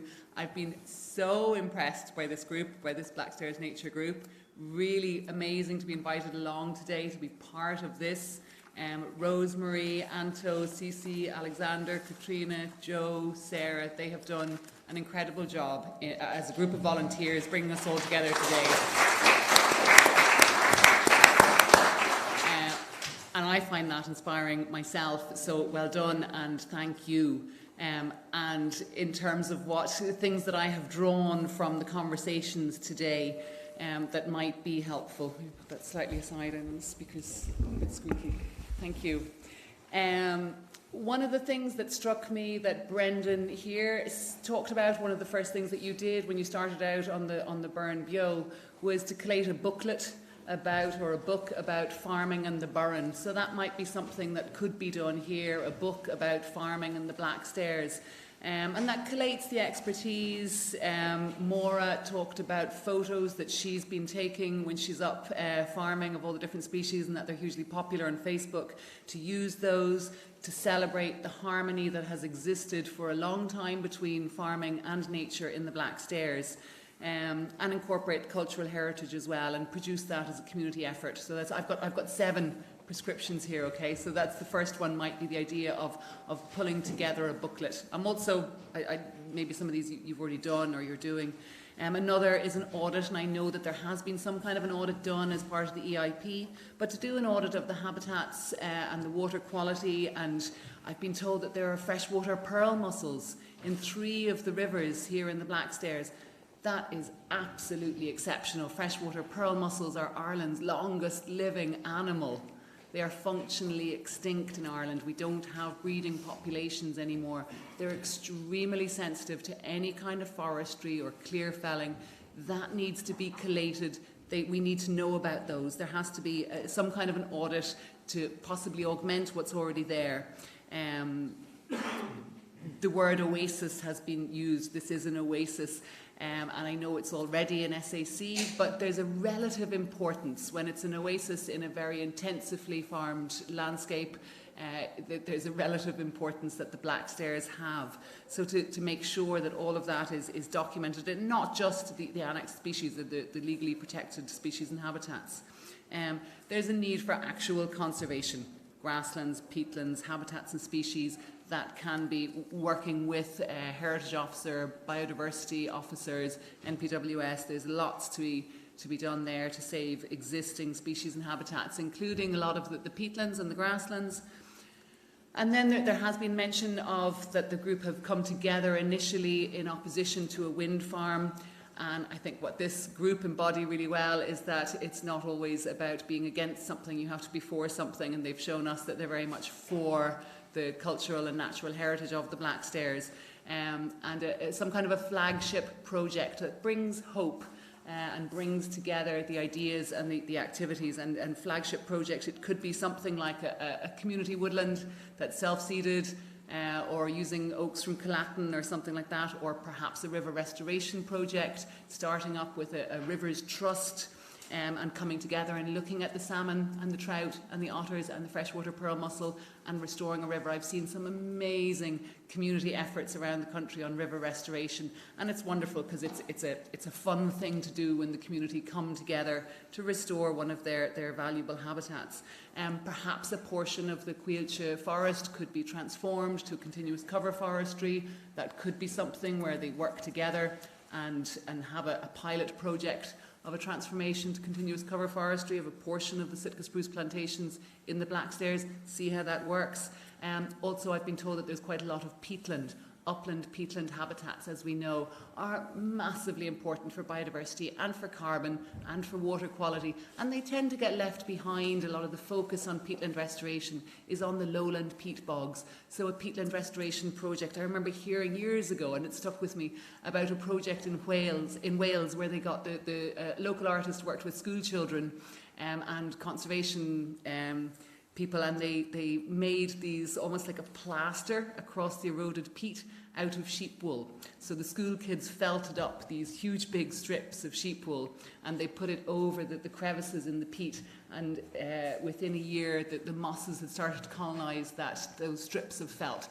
That's just one example of how when your community comes together to solve conservation challenges with a bit of imagination and using local resources. This community in Wales came up with this amazingly successful project, and it was completely innovative. So number 5, a workshop to develop a shared vision locally. So this has been very much a national event, but something where you're bringing together all the different stakeholders and developing, using a good facilitator, because these things can be tricky, and developing a shared vision for the Blackstairs community. Another, number 6, working with Mountaineering Ireland for a recreation corridor is something that Helen Lawless mentioned earlier.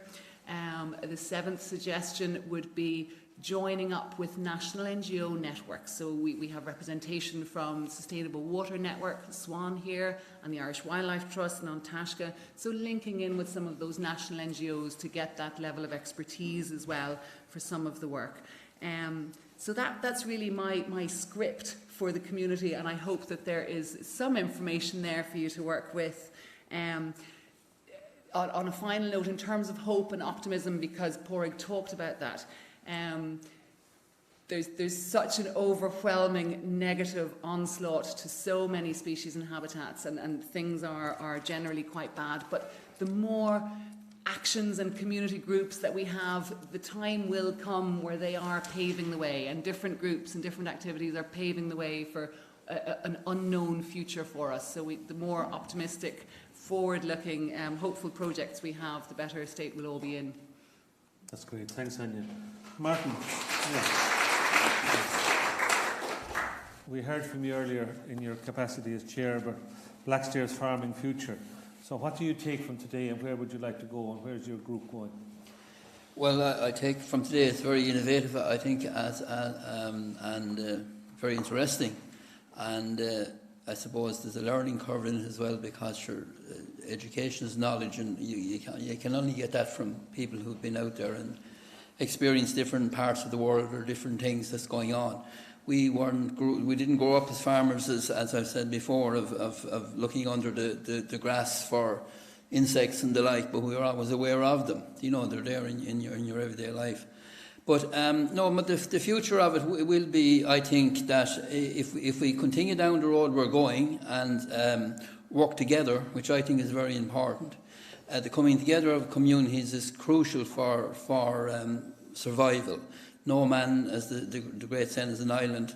If we pull together from all sides, you know, all the different bodies that people is here and farther afield, and there's a lot of people out there in the country that wouldn't be aware of what we're doing at all. That needs to be brought home. So even publicising like this is very important. It's a start, and it's a long ways, a long road ahead to the future. But nevertheless, if we continue along this road that we're on, and take the advice of all the various bodies that's here and the different people. And I'm delighted to be able to be part of this today. I didn't know what we were going to discuss. I had various, bits of information about it, but I'm impressed. And I'm also impressed with the high level of politicians that's here, and it's a pleasure to be here. So I think the future is good. We need to stick at it and work at it. Good. Thanks very much, Martin. Can I invite Paddy Woodward to respond to where we are today and what you think? Okay, thank you, Micheál, and thank you to the Blackstairs Nature for inviting me here. I have found it, as everyone has said, a really interesting, a really hopeful day at a time when I think hope is very, very difficult but very important. I'd like to maybe start by echoing something, and forgive me, I can't remember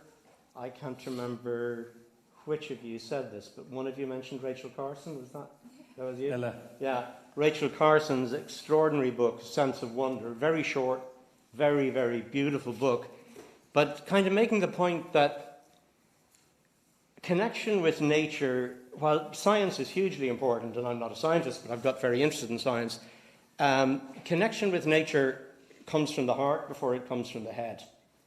And it's not terribly important, and for many people it may never be important at all, to be able to name lots of different species of bird or insects or recognize ecosystem processes or whatever.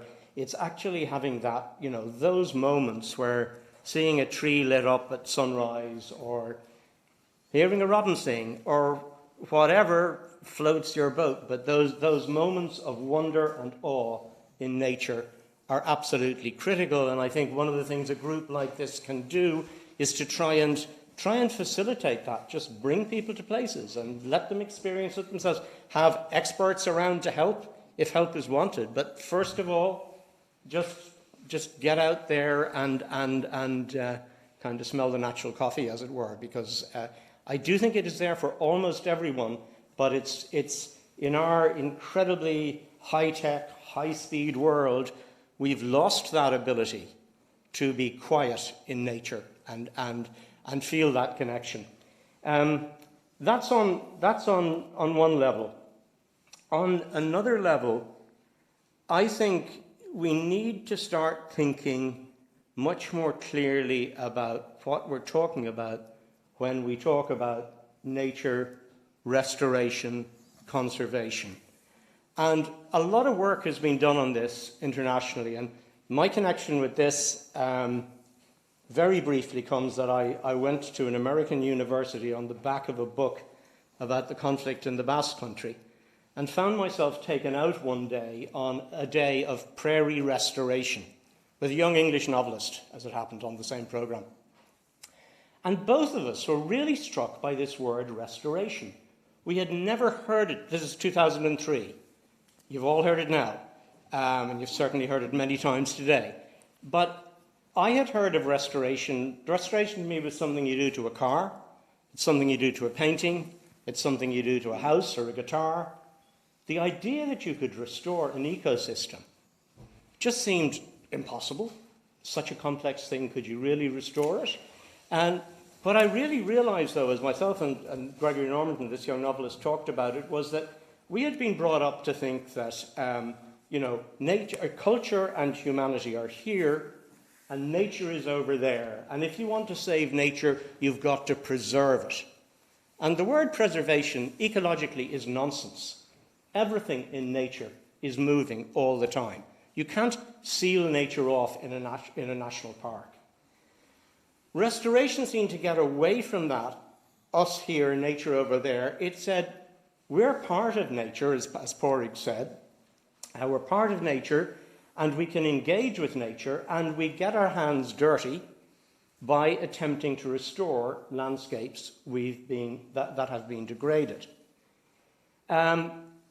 Is this word, and I also think the word restoration, and for reasons I won't go into now, but I much prefer it to rewilding, because I think it's a much more scientifically accurate word, and I think it's a word that people across the spectrum can respond to, because restoration, we like to have our health restored. It's a really kind of rich and positive word, I think. But I spent the next 10 years, or a lot of the next 10 years, looking at projects around the world that attempted to restore ecosystems. And I saw the most extraordinary things where, a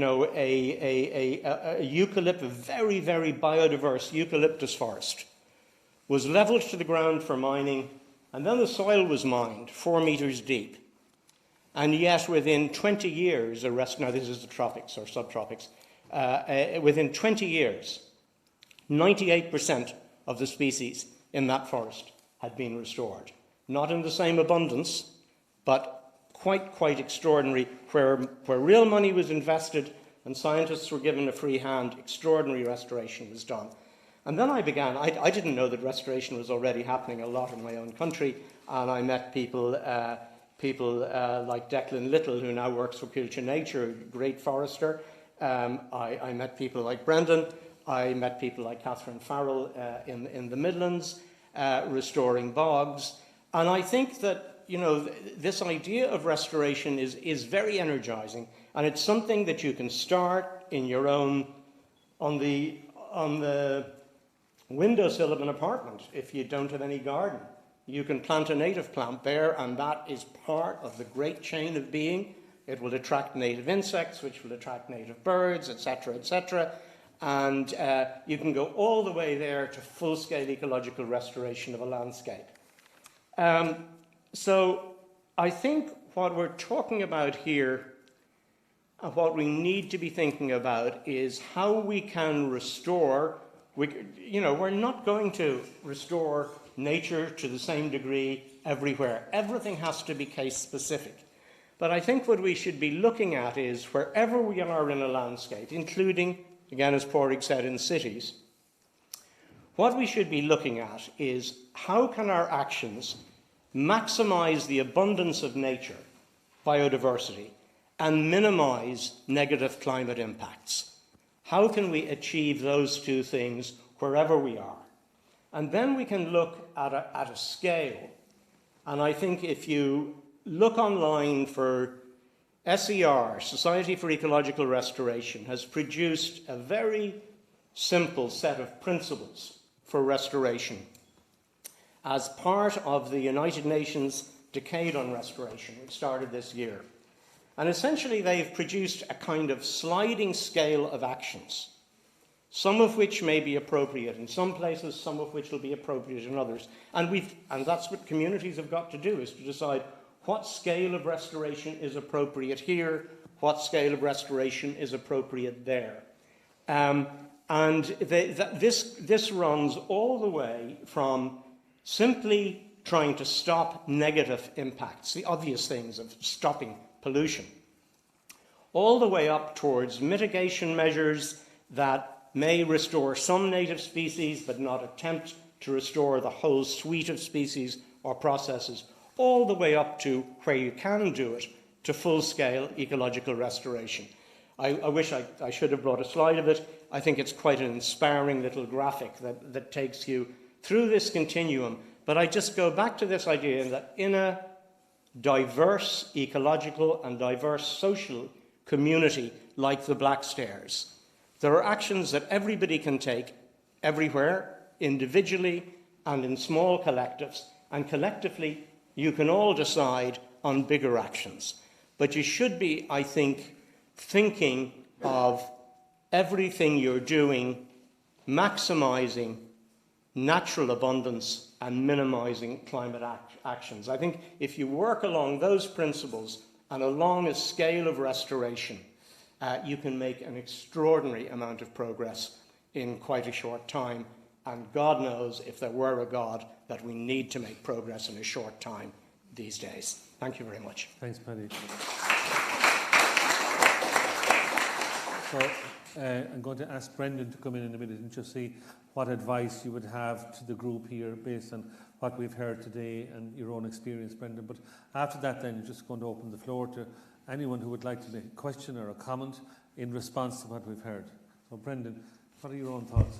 Yeah, thanks. And I kind of begin again by thanking everybody for pulling this together. It's not easy; it takes a huge amount of work. So fair play to everybody who's pulled it together and everybody who's come along here today. Yeah, I'll kind of stick with some practical ideas if I can, because that's probably what I'm best at. Anya robbed a few of the ones I would have suggested, but I'll forgive you for that one. So I think the first thing is about the notion of building a community. I think that's really, really important. Like the Blackstairs is a wonderful landscape feature, but there's lots of different communities scattered around it. And then within it, there's different communities of interest, be they recreation or farming, whatever. And I think we need to coalesce to bring those together. And simple practical action that we undertook in the Burn a good 10 years ago was every month on the first Sunday at 2 o'clock, we'd have a walk in the Burn, a walk in the Blackstairs, often led by a farmer. Transformative. People got an understanding and insight into the challenges of farming this place. Why do you do it? How do you do it? And all that.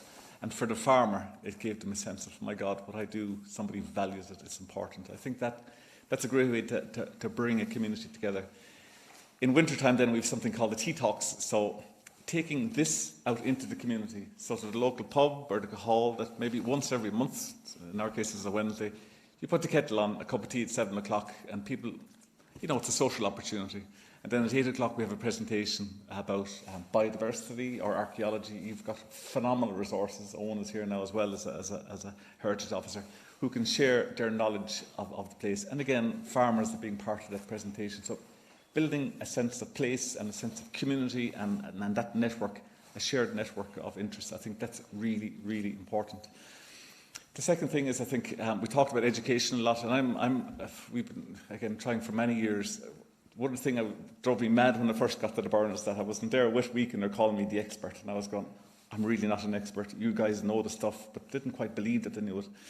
So we started a little programme, Anne and I, in the local schools, where every week for 10 weeks we tell them about the geology, the flora, the fauna, the archaeology, the history, all the way up to land use and stuff like that. And at the end of it, we had a big graduation ceremony where they became experts, the new experts. They graduated as experts, and the empowerment that came with that was just phenomenal. So I think getting into that, those schools and sharing the wonderful, like using place as a textbook. Like, what a wonderful place to learn. You learn about everything, about climate change and biodiversity loss and how to manage it and what you can do. But what we've learned since is that education isn't enough. We need to go beyond it to agency and action. So we've built in a kind of a stewardship piece to it as well, where kids can decide, there's a problem here, I'm going to do something about it. And it could result in a litter pick or a letter to the local council complaining about the fact that they're not tidying up this place. Just giving them the empowerment as a first step towards being active, conservers of their place. So it's using place as a learning resource, but also learning what you can do as an actor in that. I think that's really important. The third thing I think is worth sharing. I think we have a minister here today, and if we know one thing about Minister Hackett, she's 100% on side with what we're trying to achieve in this room today, and I think that's a great resource. And I think there's a huge opportunity coming with the next CAP, starting the 1st of January 2023, and that's a potential for the next 7 years to fund something remarkable for the Blackstairs. But you have to be ready for it. There's no such thing as a free lunch anymore. I think there's a job of work to get things together, to build up the knowledge, build up the community, the appetite, the information. And farmers have to work with scientists, and scientists have to work with the farmers, and recreations will have to work with... We all have to work together forward because it's about the future. I think the resources will be there. It's about having the structures in place at a local level to make those resources count. It's not handing out money, it's giving money to people who deliver the outcomes. So I think that's a huge current opportunity. The last point I'd like to kind of make is that I'm very conscious of the people who aren't in the room today. I mean, there's a lot of landowners, and Martin is a very eloquent representative. There's a lot of landowners out across the Blackstairs who we really need to get on board. And I think not just because they're important stakeholders, but because they have the knowledge. And I'm a great believer in having the farmers' voice heard, because they mightn't even realise it themselves, but they have all the answers that we need. They really do have the answers, and they're not just theoretical answers, they're practical answers which have been tried and tested for generations.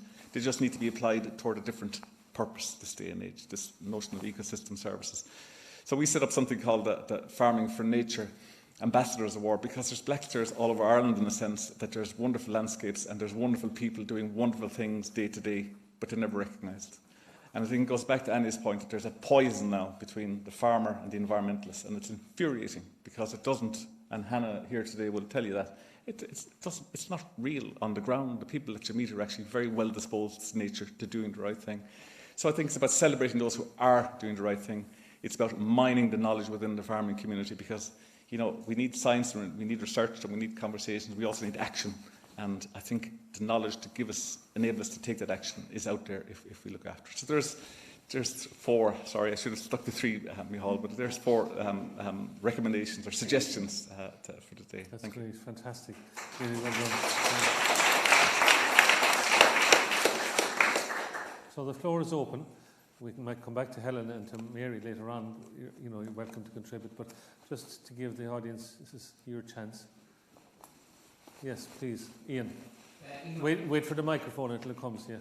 And a question now, not a speech. I've also taken a personal involvement for being a shareholder in part of the Gallatin Woods, and literally on Monday you're going to be going with a woodland person on restoration, because a big pest there is invasive species. But we've heard mention of the large-scale work that Quilcha Nature, and I hope Quilcha Nature is going to be dramatically resourced and multiply. I'd like to see Quilcha Nature operating in every county, in the Blackstairs, everywhere, doing native woodland restorations and undoing what was well-meaning at the time, as we heard historically. But and Michal mentioned moving to the more local and the community scale. We've heard mention of community woodlands. So I'd like to throw out, and it's great to see Minister Pippa Hackett here. So I'd like to follow up, and I'm going to be putting forward formally to the Department on behalf of Antashka a proposal to support a community woodland initiative across Ireland, by which land could be secured for communities involving the local schools. Antashka's been piloting a project for some years on the Quilcha Forest Park in Currachase in County Limerick. It's called Learning About Forests, and it's getting people to understand the whole nature of the growth of a forest, the acorn to oak tree, and all that, and the stewardship of forest. We're driven mad by people who want to plant 1,000 trees, and of course the hard news to tell them is that after a while somebody has to come around and thin them, and they don't want to hear that. And who's going to do that? And who's going to look after them? They'll give you money for planting, but not the looking after. So the real secret is to get the communities, to get the schools involved at community level. Literally in every parish we should be doing this, but certainly targeting areas and finding ways of doing that practically. And there has to be security of land ownership. So that's something Antashka can do, because there's no point taking taking on a project if the long-term land tenure isn't secured. So Antashka, as a national trust, is constituted to hold land in perpetuity, and we can do that and then manage land in conjunction with the local community. And we're already doing that in a site in County Monaghan on the lower slopes, which are suitable for some native woodland restoration, which is below the area of an SAC heathland, which is a hen harrier habitat, where there's huge work with local farmers and the Department of Agriculture in stabilising the population there. So I'd like to invite consideration on that, how at community level to achieve a national umbrella network of community networks and get the schools involved, and that long-term stewardship and the ripple effect that can achieve then. Great, thanks very much, Ian. Yeah. So who's next would like to make a comment or a question? Yes, Sinead. And then we might hop the ball to our colleagues from National Parks and Wildlife who are still here, see if you'd like to respond. Ciara, Sarah, be thinking about it. Thanks, Mihalia. Just picking up on something that Brendan said about CAP and how it's an opportunity, starting in January. But I'd actually say we have to start before January, because the CAP strategic plan is going to be out for consultation in the next couple of weeks. And so I'd be suggesting anybody here who's interested in biodiversity and supporting farmers in biodiversity would be making a submission on that, because I know the farmers' organisations are concentrating their efforts on trying to have absolute minimal changes to the system to incentivise farmers not to really change very much, especially the intensive farmers. But I know from here today it's very inspiring. There's a lot of farmers that actually do want to do that, but it's not going to happen unless you get your submissions in on the CAP. So I would strongly encourage everybody to keep an eye on the SWAN Twitter feed and on the Department of Agriculture website. And as soon as that CAP strategic plan comes out, I know it's kind of heavy policy stuff, but it's going to affect what happens for the next 5 years. Have you a date as to when it's likely to come out, anybody? No, I don't know, but I'd say colleagues November. here might. November, okay. Not far away. Thanks, Very Michal. good. Ciara, can I ask, would you like to just say, what have you learned from today and yesterday, and where would Parks and Wildlife like to go in terms of working with the Blackstairs community? Thank you. Sure. Yeah, no pressure. No pressure. No pressure. I've learned an awful lot in 2 days. It's been a great opportunity to reflect on my work in terms of how it interfaces with a community of farmers, a community of recreationalists, a geographic community on whom our work has an impact, on whom Quilch's work has an impact, and on whom the Department of Agriculture's work has an impact. And I've certainly taken away my own little to-do list on things to do following up from this. But I think what's really struck me, I've said it to a few people already, when we stopped yesterday at the car park, God knows what the name of the gap is, I won't try and embarrass myself by trying to pronounce it, I was ready for the row. A bunch of people rock up, I usually get shouted at. But that wasn't the case there yesterday. There was a lovely community of people who wanted to talk about what the Blackstairs meant to them. And you were all on the one page. And that was, more or less, obviously, nobody's perfectly on the one page, but that is the huge strength that I've seen in the Blackstairs. And you talked about the triumvirate of, the climate change, the biodiversity crisis, and the water quality crisis. Yeah. And all three are reflected in this microcosm here. And I think with a community effort matched by a state engagement and willingness to help, I think the Blackstairs, I don't know what the way forward is yet, but I think the Blackstairs could be maybe a place where something new is trialled that maybe tackles all of those together. And I will pledge here today that I would be happy to cooperate in any way I can. That's great. Thank you very much. I think Jim Fitzharris would like to come in next. And Jim, just before you start, can you bring the mic up to this one here? Just want to respond briefly to what Ciara O'Mahony has said. If you don't mind, Jim, just the Parks and Wildlife folks are, just as we heard from Minister Hackett this morning, on, I think, a journey of significant change as well. And one of the things that was really striking, I did a review, myself and Jane Stout, of Parks and Wildlife earlier on this year, where we talked to about maybe 50 or 60 of the staff in various groups around the country. And one thing that was striking was that group of people that we talked to, really know that they need to engage more with communities. And partly one of the reasons that you haven't is you just literally haven't had time. And also this idea that the focus of Parks and Wildlife was so much on the national parks, on the reserves, and then on the SACs, and there's so much focus on those, it doesn't allow actually for the time to go out as LawPro and other groups are doing. So I would hope, on behalf of all of you, that you're given the resources and the mandate and the encouragement actually to go and engage more widely. Of course it takes resources, and it's great to see some new resources. You need a lot more resources, but there also has to be a policy shift that this is a core part of what you do, this community engagement. And that's how, I mean, lots of people in this room have said it already, it's about hearts and minds and pockets, for sure. But the hearts and minds thing hasn't worked in terms of, let's say, the approach enough. It's been a lot of stick and not enough carrot and so on like that. I think that there is a lot of new ideas that are coming in to the management team, let's say, in Parks and Wildlife, and I'm sure you'll bring that. And today is an example of it, but I just want to wish you luck with all that. Yeah? Jim, over to you. Yeah. Yeah, Chairman, I just want to dwell on working with the Department of Forestry and Biodiversity. It just so happens I have a bit of private forestry myself, and I have a lifetime of experience in working hand in hand with Quilcha on various projects. And I found with the right approach, it's tremendous the results you can get from working with these NGOs. The one with Quilcha involved me in a wildlife reserve in Kildare, where I was part of a community where we leased a 500-acre forest from Quilcha, and in consultation with them, we built a number of wildlife ponds. We got a leader grant then to develop community walkways through the 500 acres, which were invaluable during the last couple of years, absolutely invaluable. And I said nothing but praise for Quilcha for the way they approached it.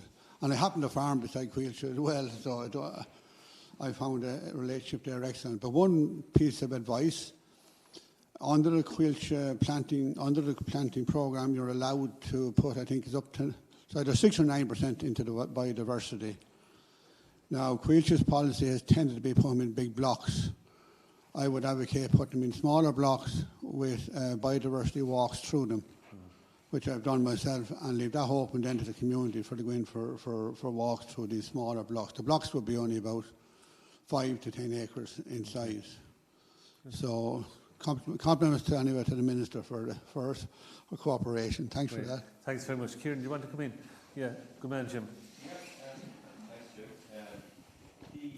Maybe just a couple of reflections. Yes, please. Yeah. There was a question this morning, there was a technical question this morning about ash dieback disease. Somebody asked about ash dieback. Was there a solution to it? And we said, no, there isn't.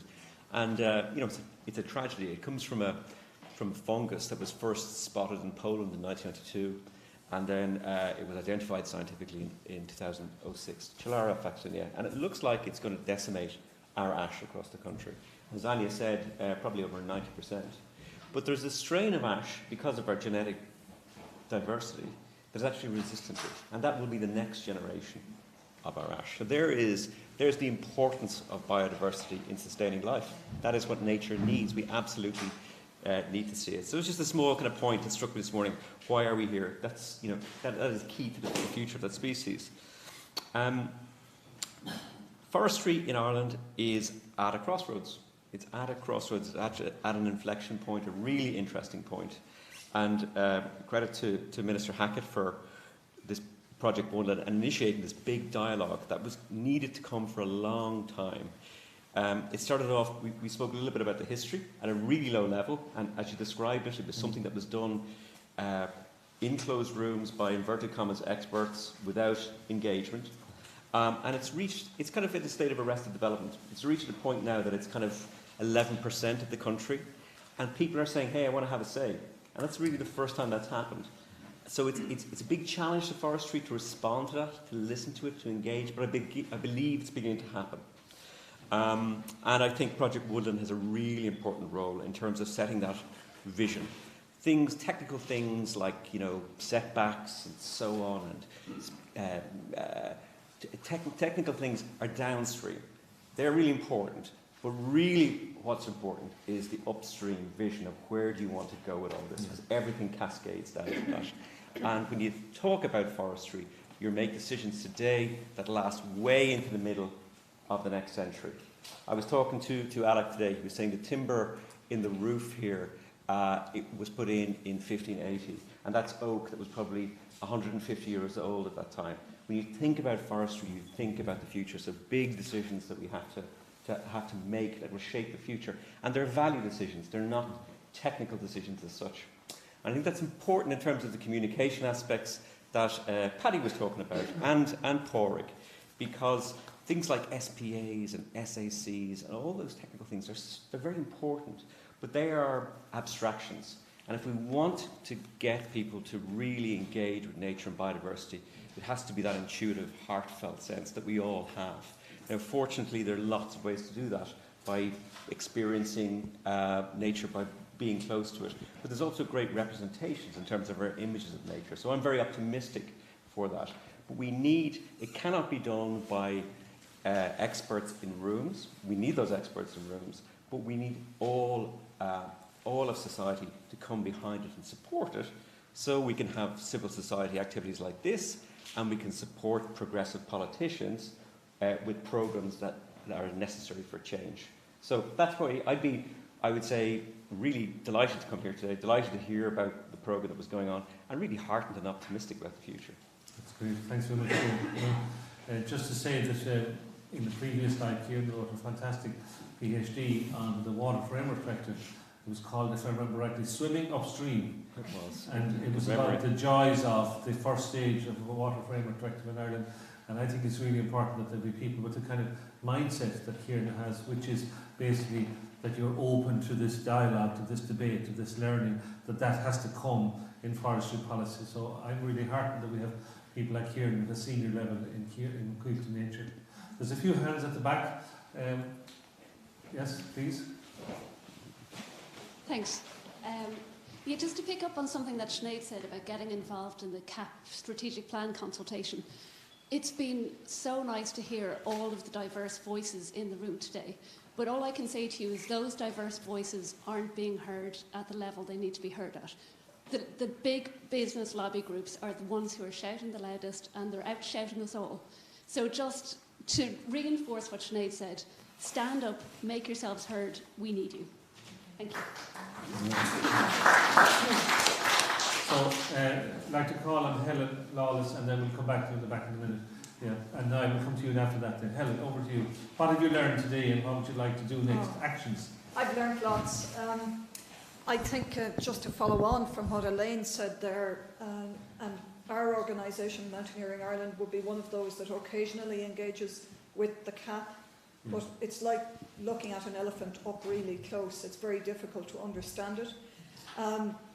I think there could be scope for a coalition of interests in the uplands to define the policy measures needed and to lobby for those. Now, we have an immediate situation with the CAP consultation, but there are other policy changes, and policy has not served the uplands well. It hasn't, the distinctive needs of the uplands have not been recognised before. And I think I'd like to bring in a nature metaphor to that, that there's a mixed flock of birds here today, but if we can get our mixed flock of birds to fly in formation, then we will be noticed in the sky. A couple of other things. Within the CAP, I would encourage others to think not just of Pillar 2, but also Pillar 1 in the eco schemes, and how we could design a scheme for the uplands that allows for local adaptation, implementation. The other thing I'd like to mention is that and Anya nailed it earlier, it's so hard for a voluntary group to make any progress in this country. The barriers are high. So could we have a programme of support for locally based upland partnership groups that are committed to working towards the sustainable management of their areas? And Mary and the Irish Uplands Forum have sought this for a long time. I worked at one stage for the Wicklow Uplands Council, which is probably our best existing example, but it has only survived for over 20 years due to a small amount of core funding from the Heritage Council. That small bit of core funding has achieved so much. Then on the local level, and I think there needs to be an alignment between national and local actions. Certainly, I'm here today representing local clubs, local hill walkers who have a really strong affinity with the Blackstairs and who would be delighted to contribute. And I know, Martin, you know some of them. The deer trap that we saw in Seamus's video, that was found by a hill walker on the summit of Blackstairs Mountain. So there's potential in bringing all of our interests together. For the local group, I heard this week that Community Foundation Ireland have opened a funding scheme to fund local groups to prepare biodiversity plans, something that's possibly worth looking at, and you get the support of an ecologist to do so.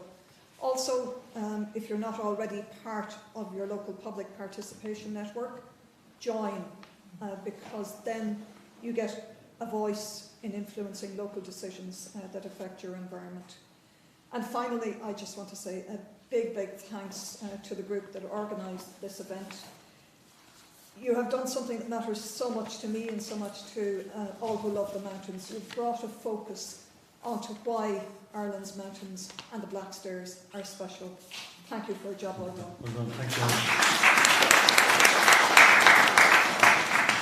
Niall, would you like to respond, please? No, yeah, I just would like to say, like, there was a public consultation there that closed early in September, and I would imagine most of the NGOs would have been aware of that, because look at, like, you know, our department.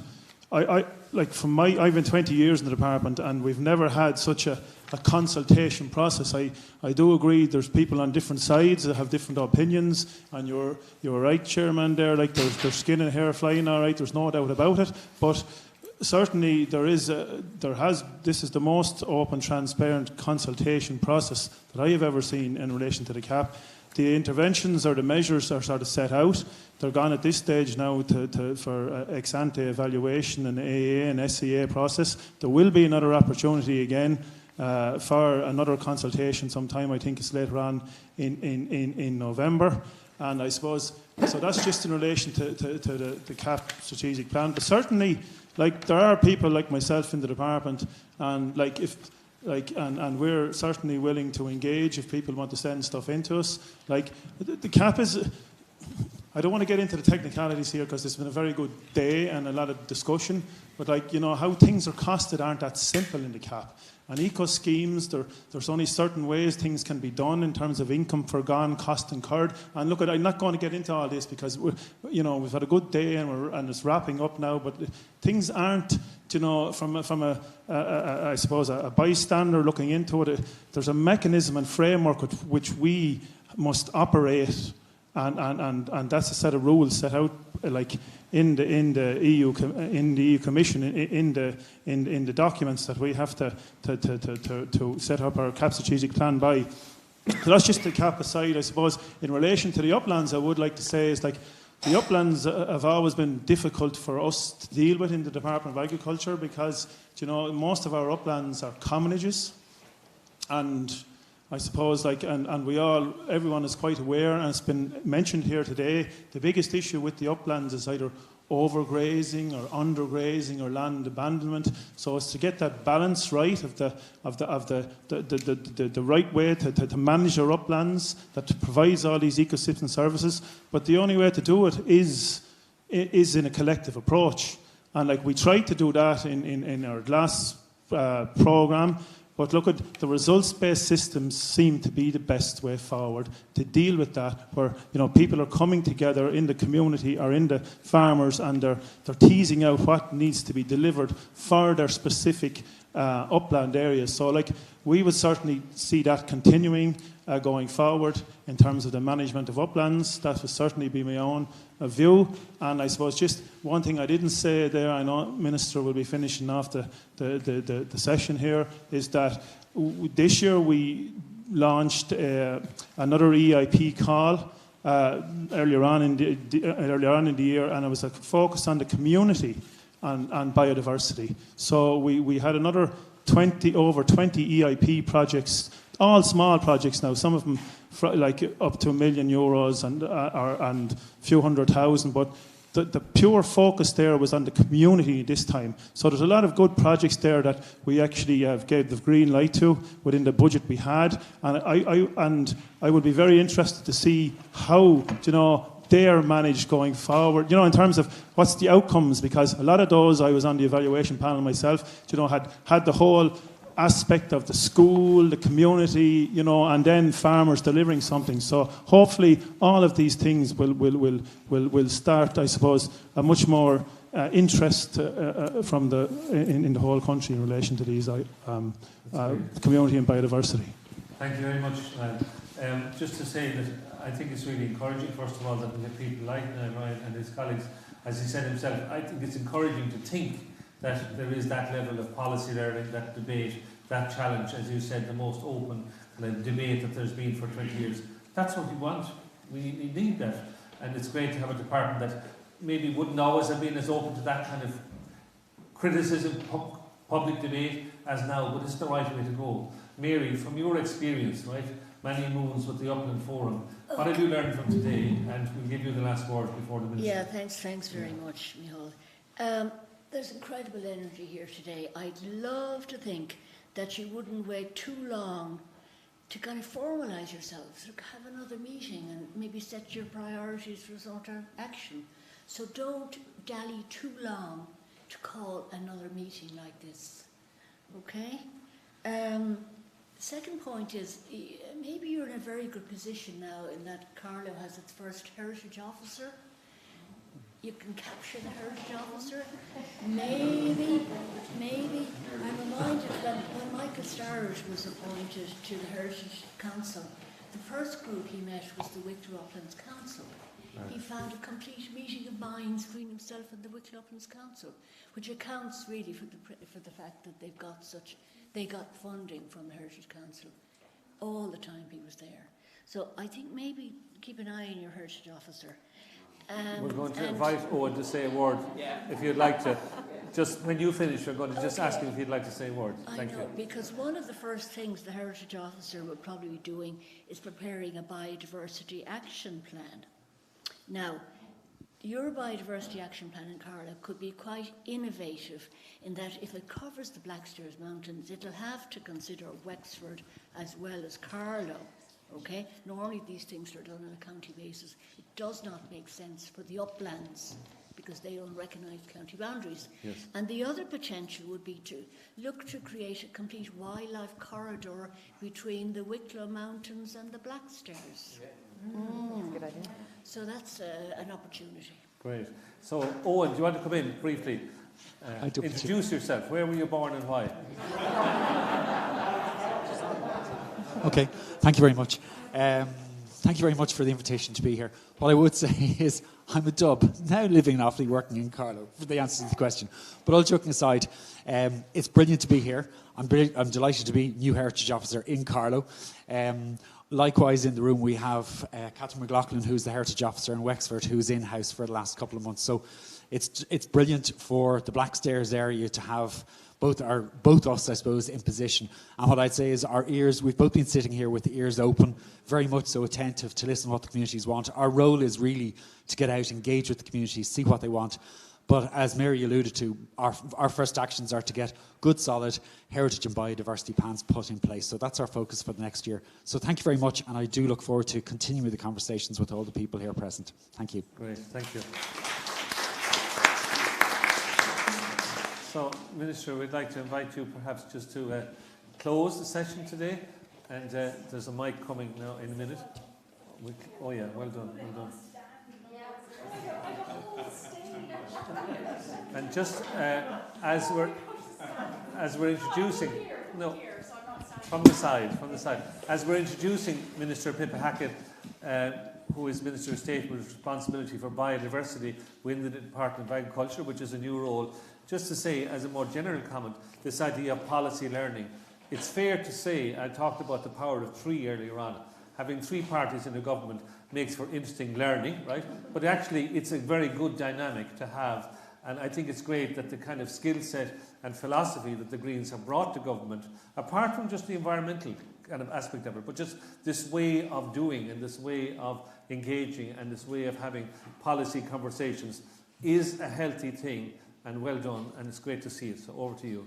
And look, thank you very much. And actually, yeah, three parties in government is a very interesting dynamic, and I think that's partly why it took us so long to form the government, because there were quite diverse views, as you can imagine, and the Greens went in with just 7% of the national vote, and that's really what we're here with. And I think we've hopefully brought with that, a good sort of direction to where government is going. Obviously, if we'd more of the national vote, we'd have more of the say when we do come to making programme for government agreements. But look, nevertheless, I think we've been pleased, we were pleased with what we agreed, and hopefully we get the chance to see as much of that through to fruition as possible. Look, I'm delighted to be here, and thank you very much for the invitation. I'm sorry I missed the first half of the day, but I've certainly heard from conversations how it's gone, and just, I suppose, the knowledge here in the room is really valuable, and the passion is certainly very palpable. Look, clearly as part of the European Green Deal, along with the farm to fork strategies and the biodiversity strategies, there is a strong aim at an EU level to put biodiversity on the path to recovery. Certainly, I'd like to think that was a drive we have as a nation for Ireland as well, to set our path on that recovery. Look, to benefit people, to benefit climate, and obviously the wider planet. But certainly as our own domestic situation, we know our water quality is declining. We know we're losing species at a very unsustainable rate. We know we're making lots of errors, and we are at a stage a bit like the forestry to try and really change the direction and engage widely with communities to be able to do that. And I suppose the example here has worked really well. From my own department's perspective, we have supported a number of those European Innovation Partnership projects as well, and I think on the whole have worked really, really well, so much so that the learnings from them are being transposed, if you like, into the new Common Agricultural Policy agri-environmental schemes. So we're going to see more of that results-based outputs rather than action-based, which we've seen very much of to now. I would agree with Niall, and I've learned lots in the last year and a half in relation to the structure of the Common Agricultural Policy. It's a massive beast. We are tied somewhat by the European regulations and how we break it up, and it's easier said than done, but look, we're working hard, and I'm certainly working hard as a minister involved in that process to keep biodiversity clearly, and obviously my responsibility within the Department of Agriculture for land use as well, to the fore. So I'm happy to do that. I think a comment Brendan mentioned in relation to I said about the passion in the room, and it is very palpable, but to be recognising the people who aren't in the room here, because we're relying on them to deliver. We can concoct wonderful ideas and plans and strategies for our land use, but ultimately we're almost wholly reliant on private landowners to deliver on that. And because of that, we need that engagement, and it's not easy. And many of you will know how difficult sometimes that can be. I mean, I've had the amazing privilege in the last year and a half, well, actually probably in the last 6 months really more so, to get around the country and visit different farms, and thanks to Niall has set up a number of those visits for me. And I'm meeting farmers who are thinking well outside the box, unsupported, from the state in any way, making their own decisions, taking their own risks, but they're delivering, and they can see it delivers for their farms, it delivers for their biodiversity, it's delivering for water quality in their areas. And, they're the ones, to me, who have very much stepped outside of the circle that we're in. But they're rare, relatively rare. They are growing. I would say there's a growing number of farmers who are thinking outside the box and doing things for themselves and seeing it deliver on their farms.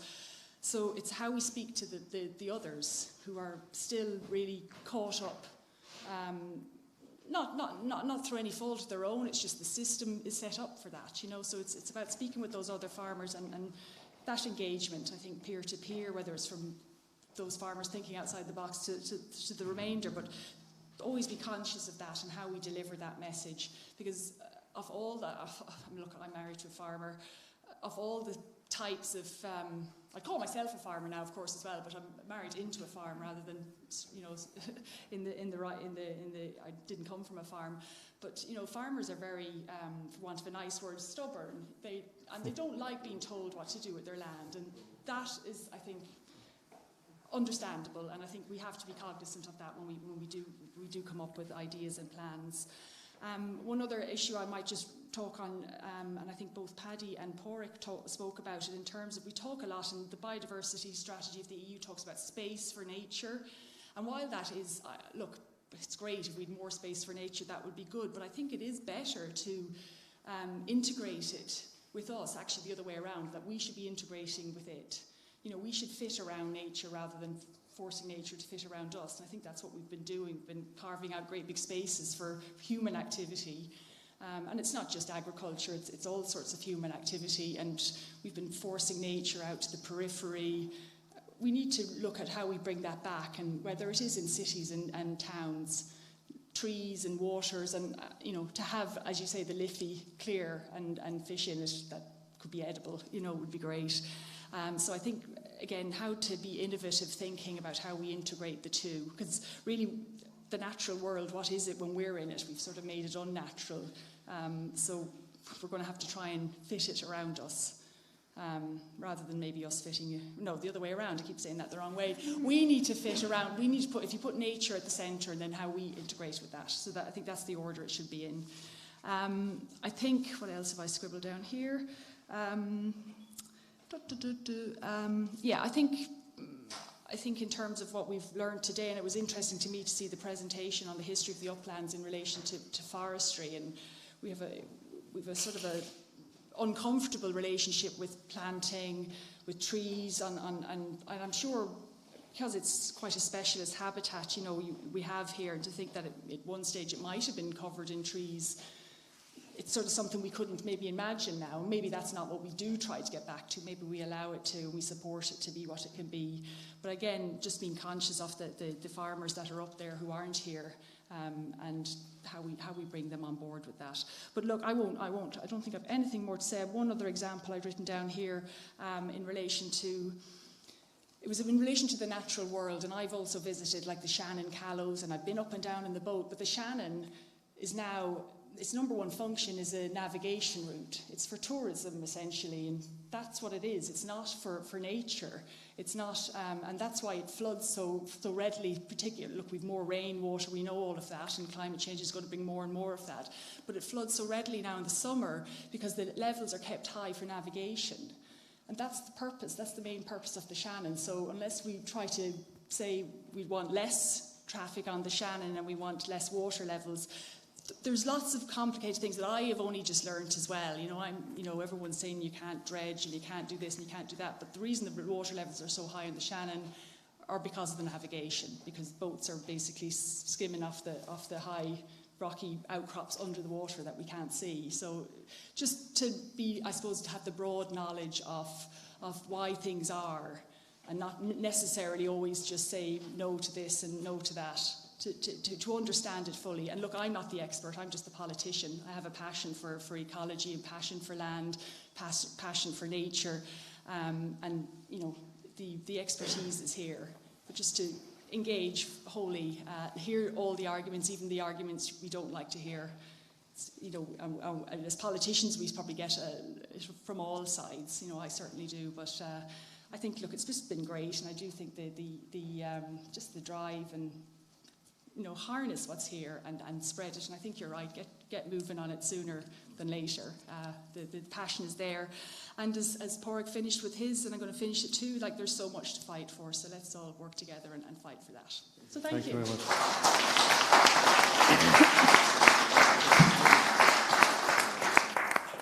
Now we're going to ask Rosemary Rooney, who brought us all together, and I want to thank you very much, Rosemary, for all your hard work, sweat and tears, to, I think, close the conference. And okay. Minister, thank you very much for your remarks. Yeah. Okay, listen, hi everybody. Okay, I was going to say a few words on behalf of Blackstairs Nature about today's biodiversity seminar. I mean, it was basically about the community coming together to respond to the biodiversity crisis, because what we all realise is that we're rapidly running out of time. So, in order to highlight this critical situation, we decided to bring together a group of specialists and stakeholders from the local and wider community. We thought long and hard about the format, and in the end, we decided to basically throw everyone into a room with Ella McSweeney and see what they come up with. So in a way, I mean, I think we'll all agree that it worked. I mean, but it would never have worked without you, Ella, and we just want to say thank you so much.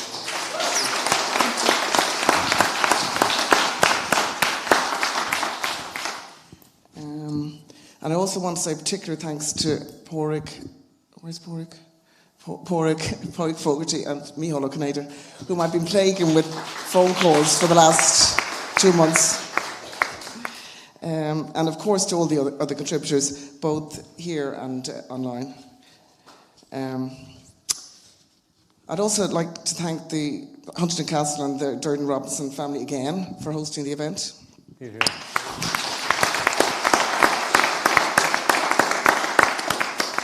And I'd like to thank you, Minister Hackett, for attending.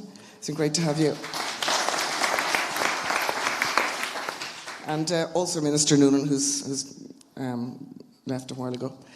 And last but not least, I'd like to thank my fellow Blackstairs Nature team mates, Katrina Ryan, Joe Kerwin, Sarah Durden Robinson, Naomi Jobson, and last but not least, Anto Gibbs.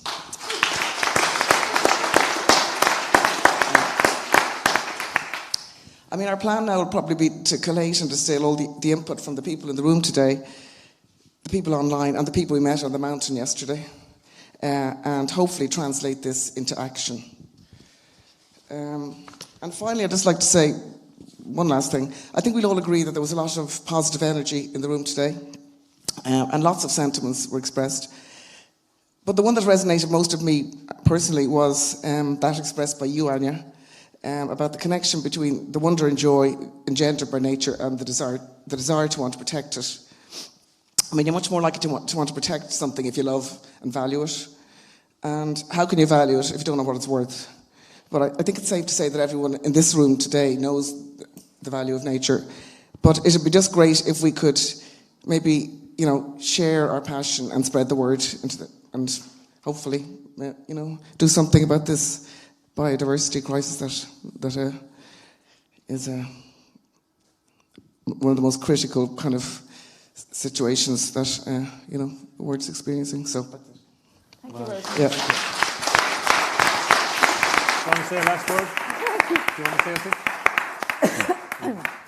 No, I don't want to say anything at all. There's nothing I can add other than it's been a complete pleasure and honour to be here, and I hope and wish you luck. I hope it works out, and I think that Mary Tubridy and Brendan put it right in terms of get started and get meeting and don't delay, because there's such amazing energy here.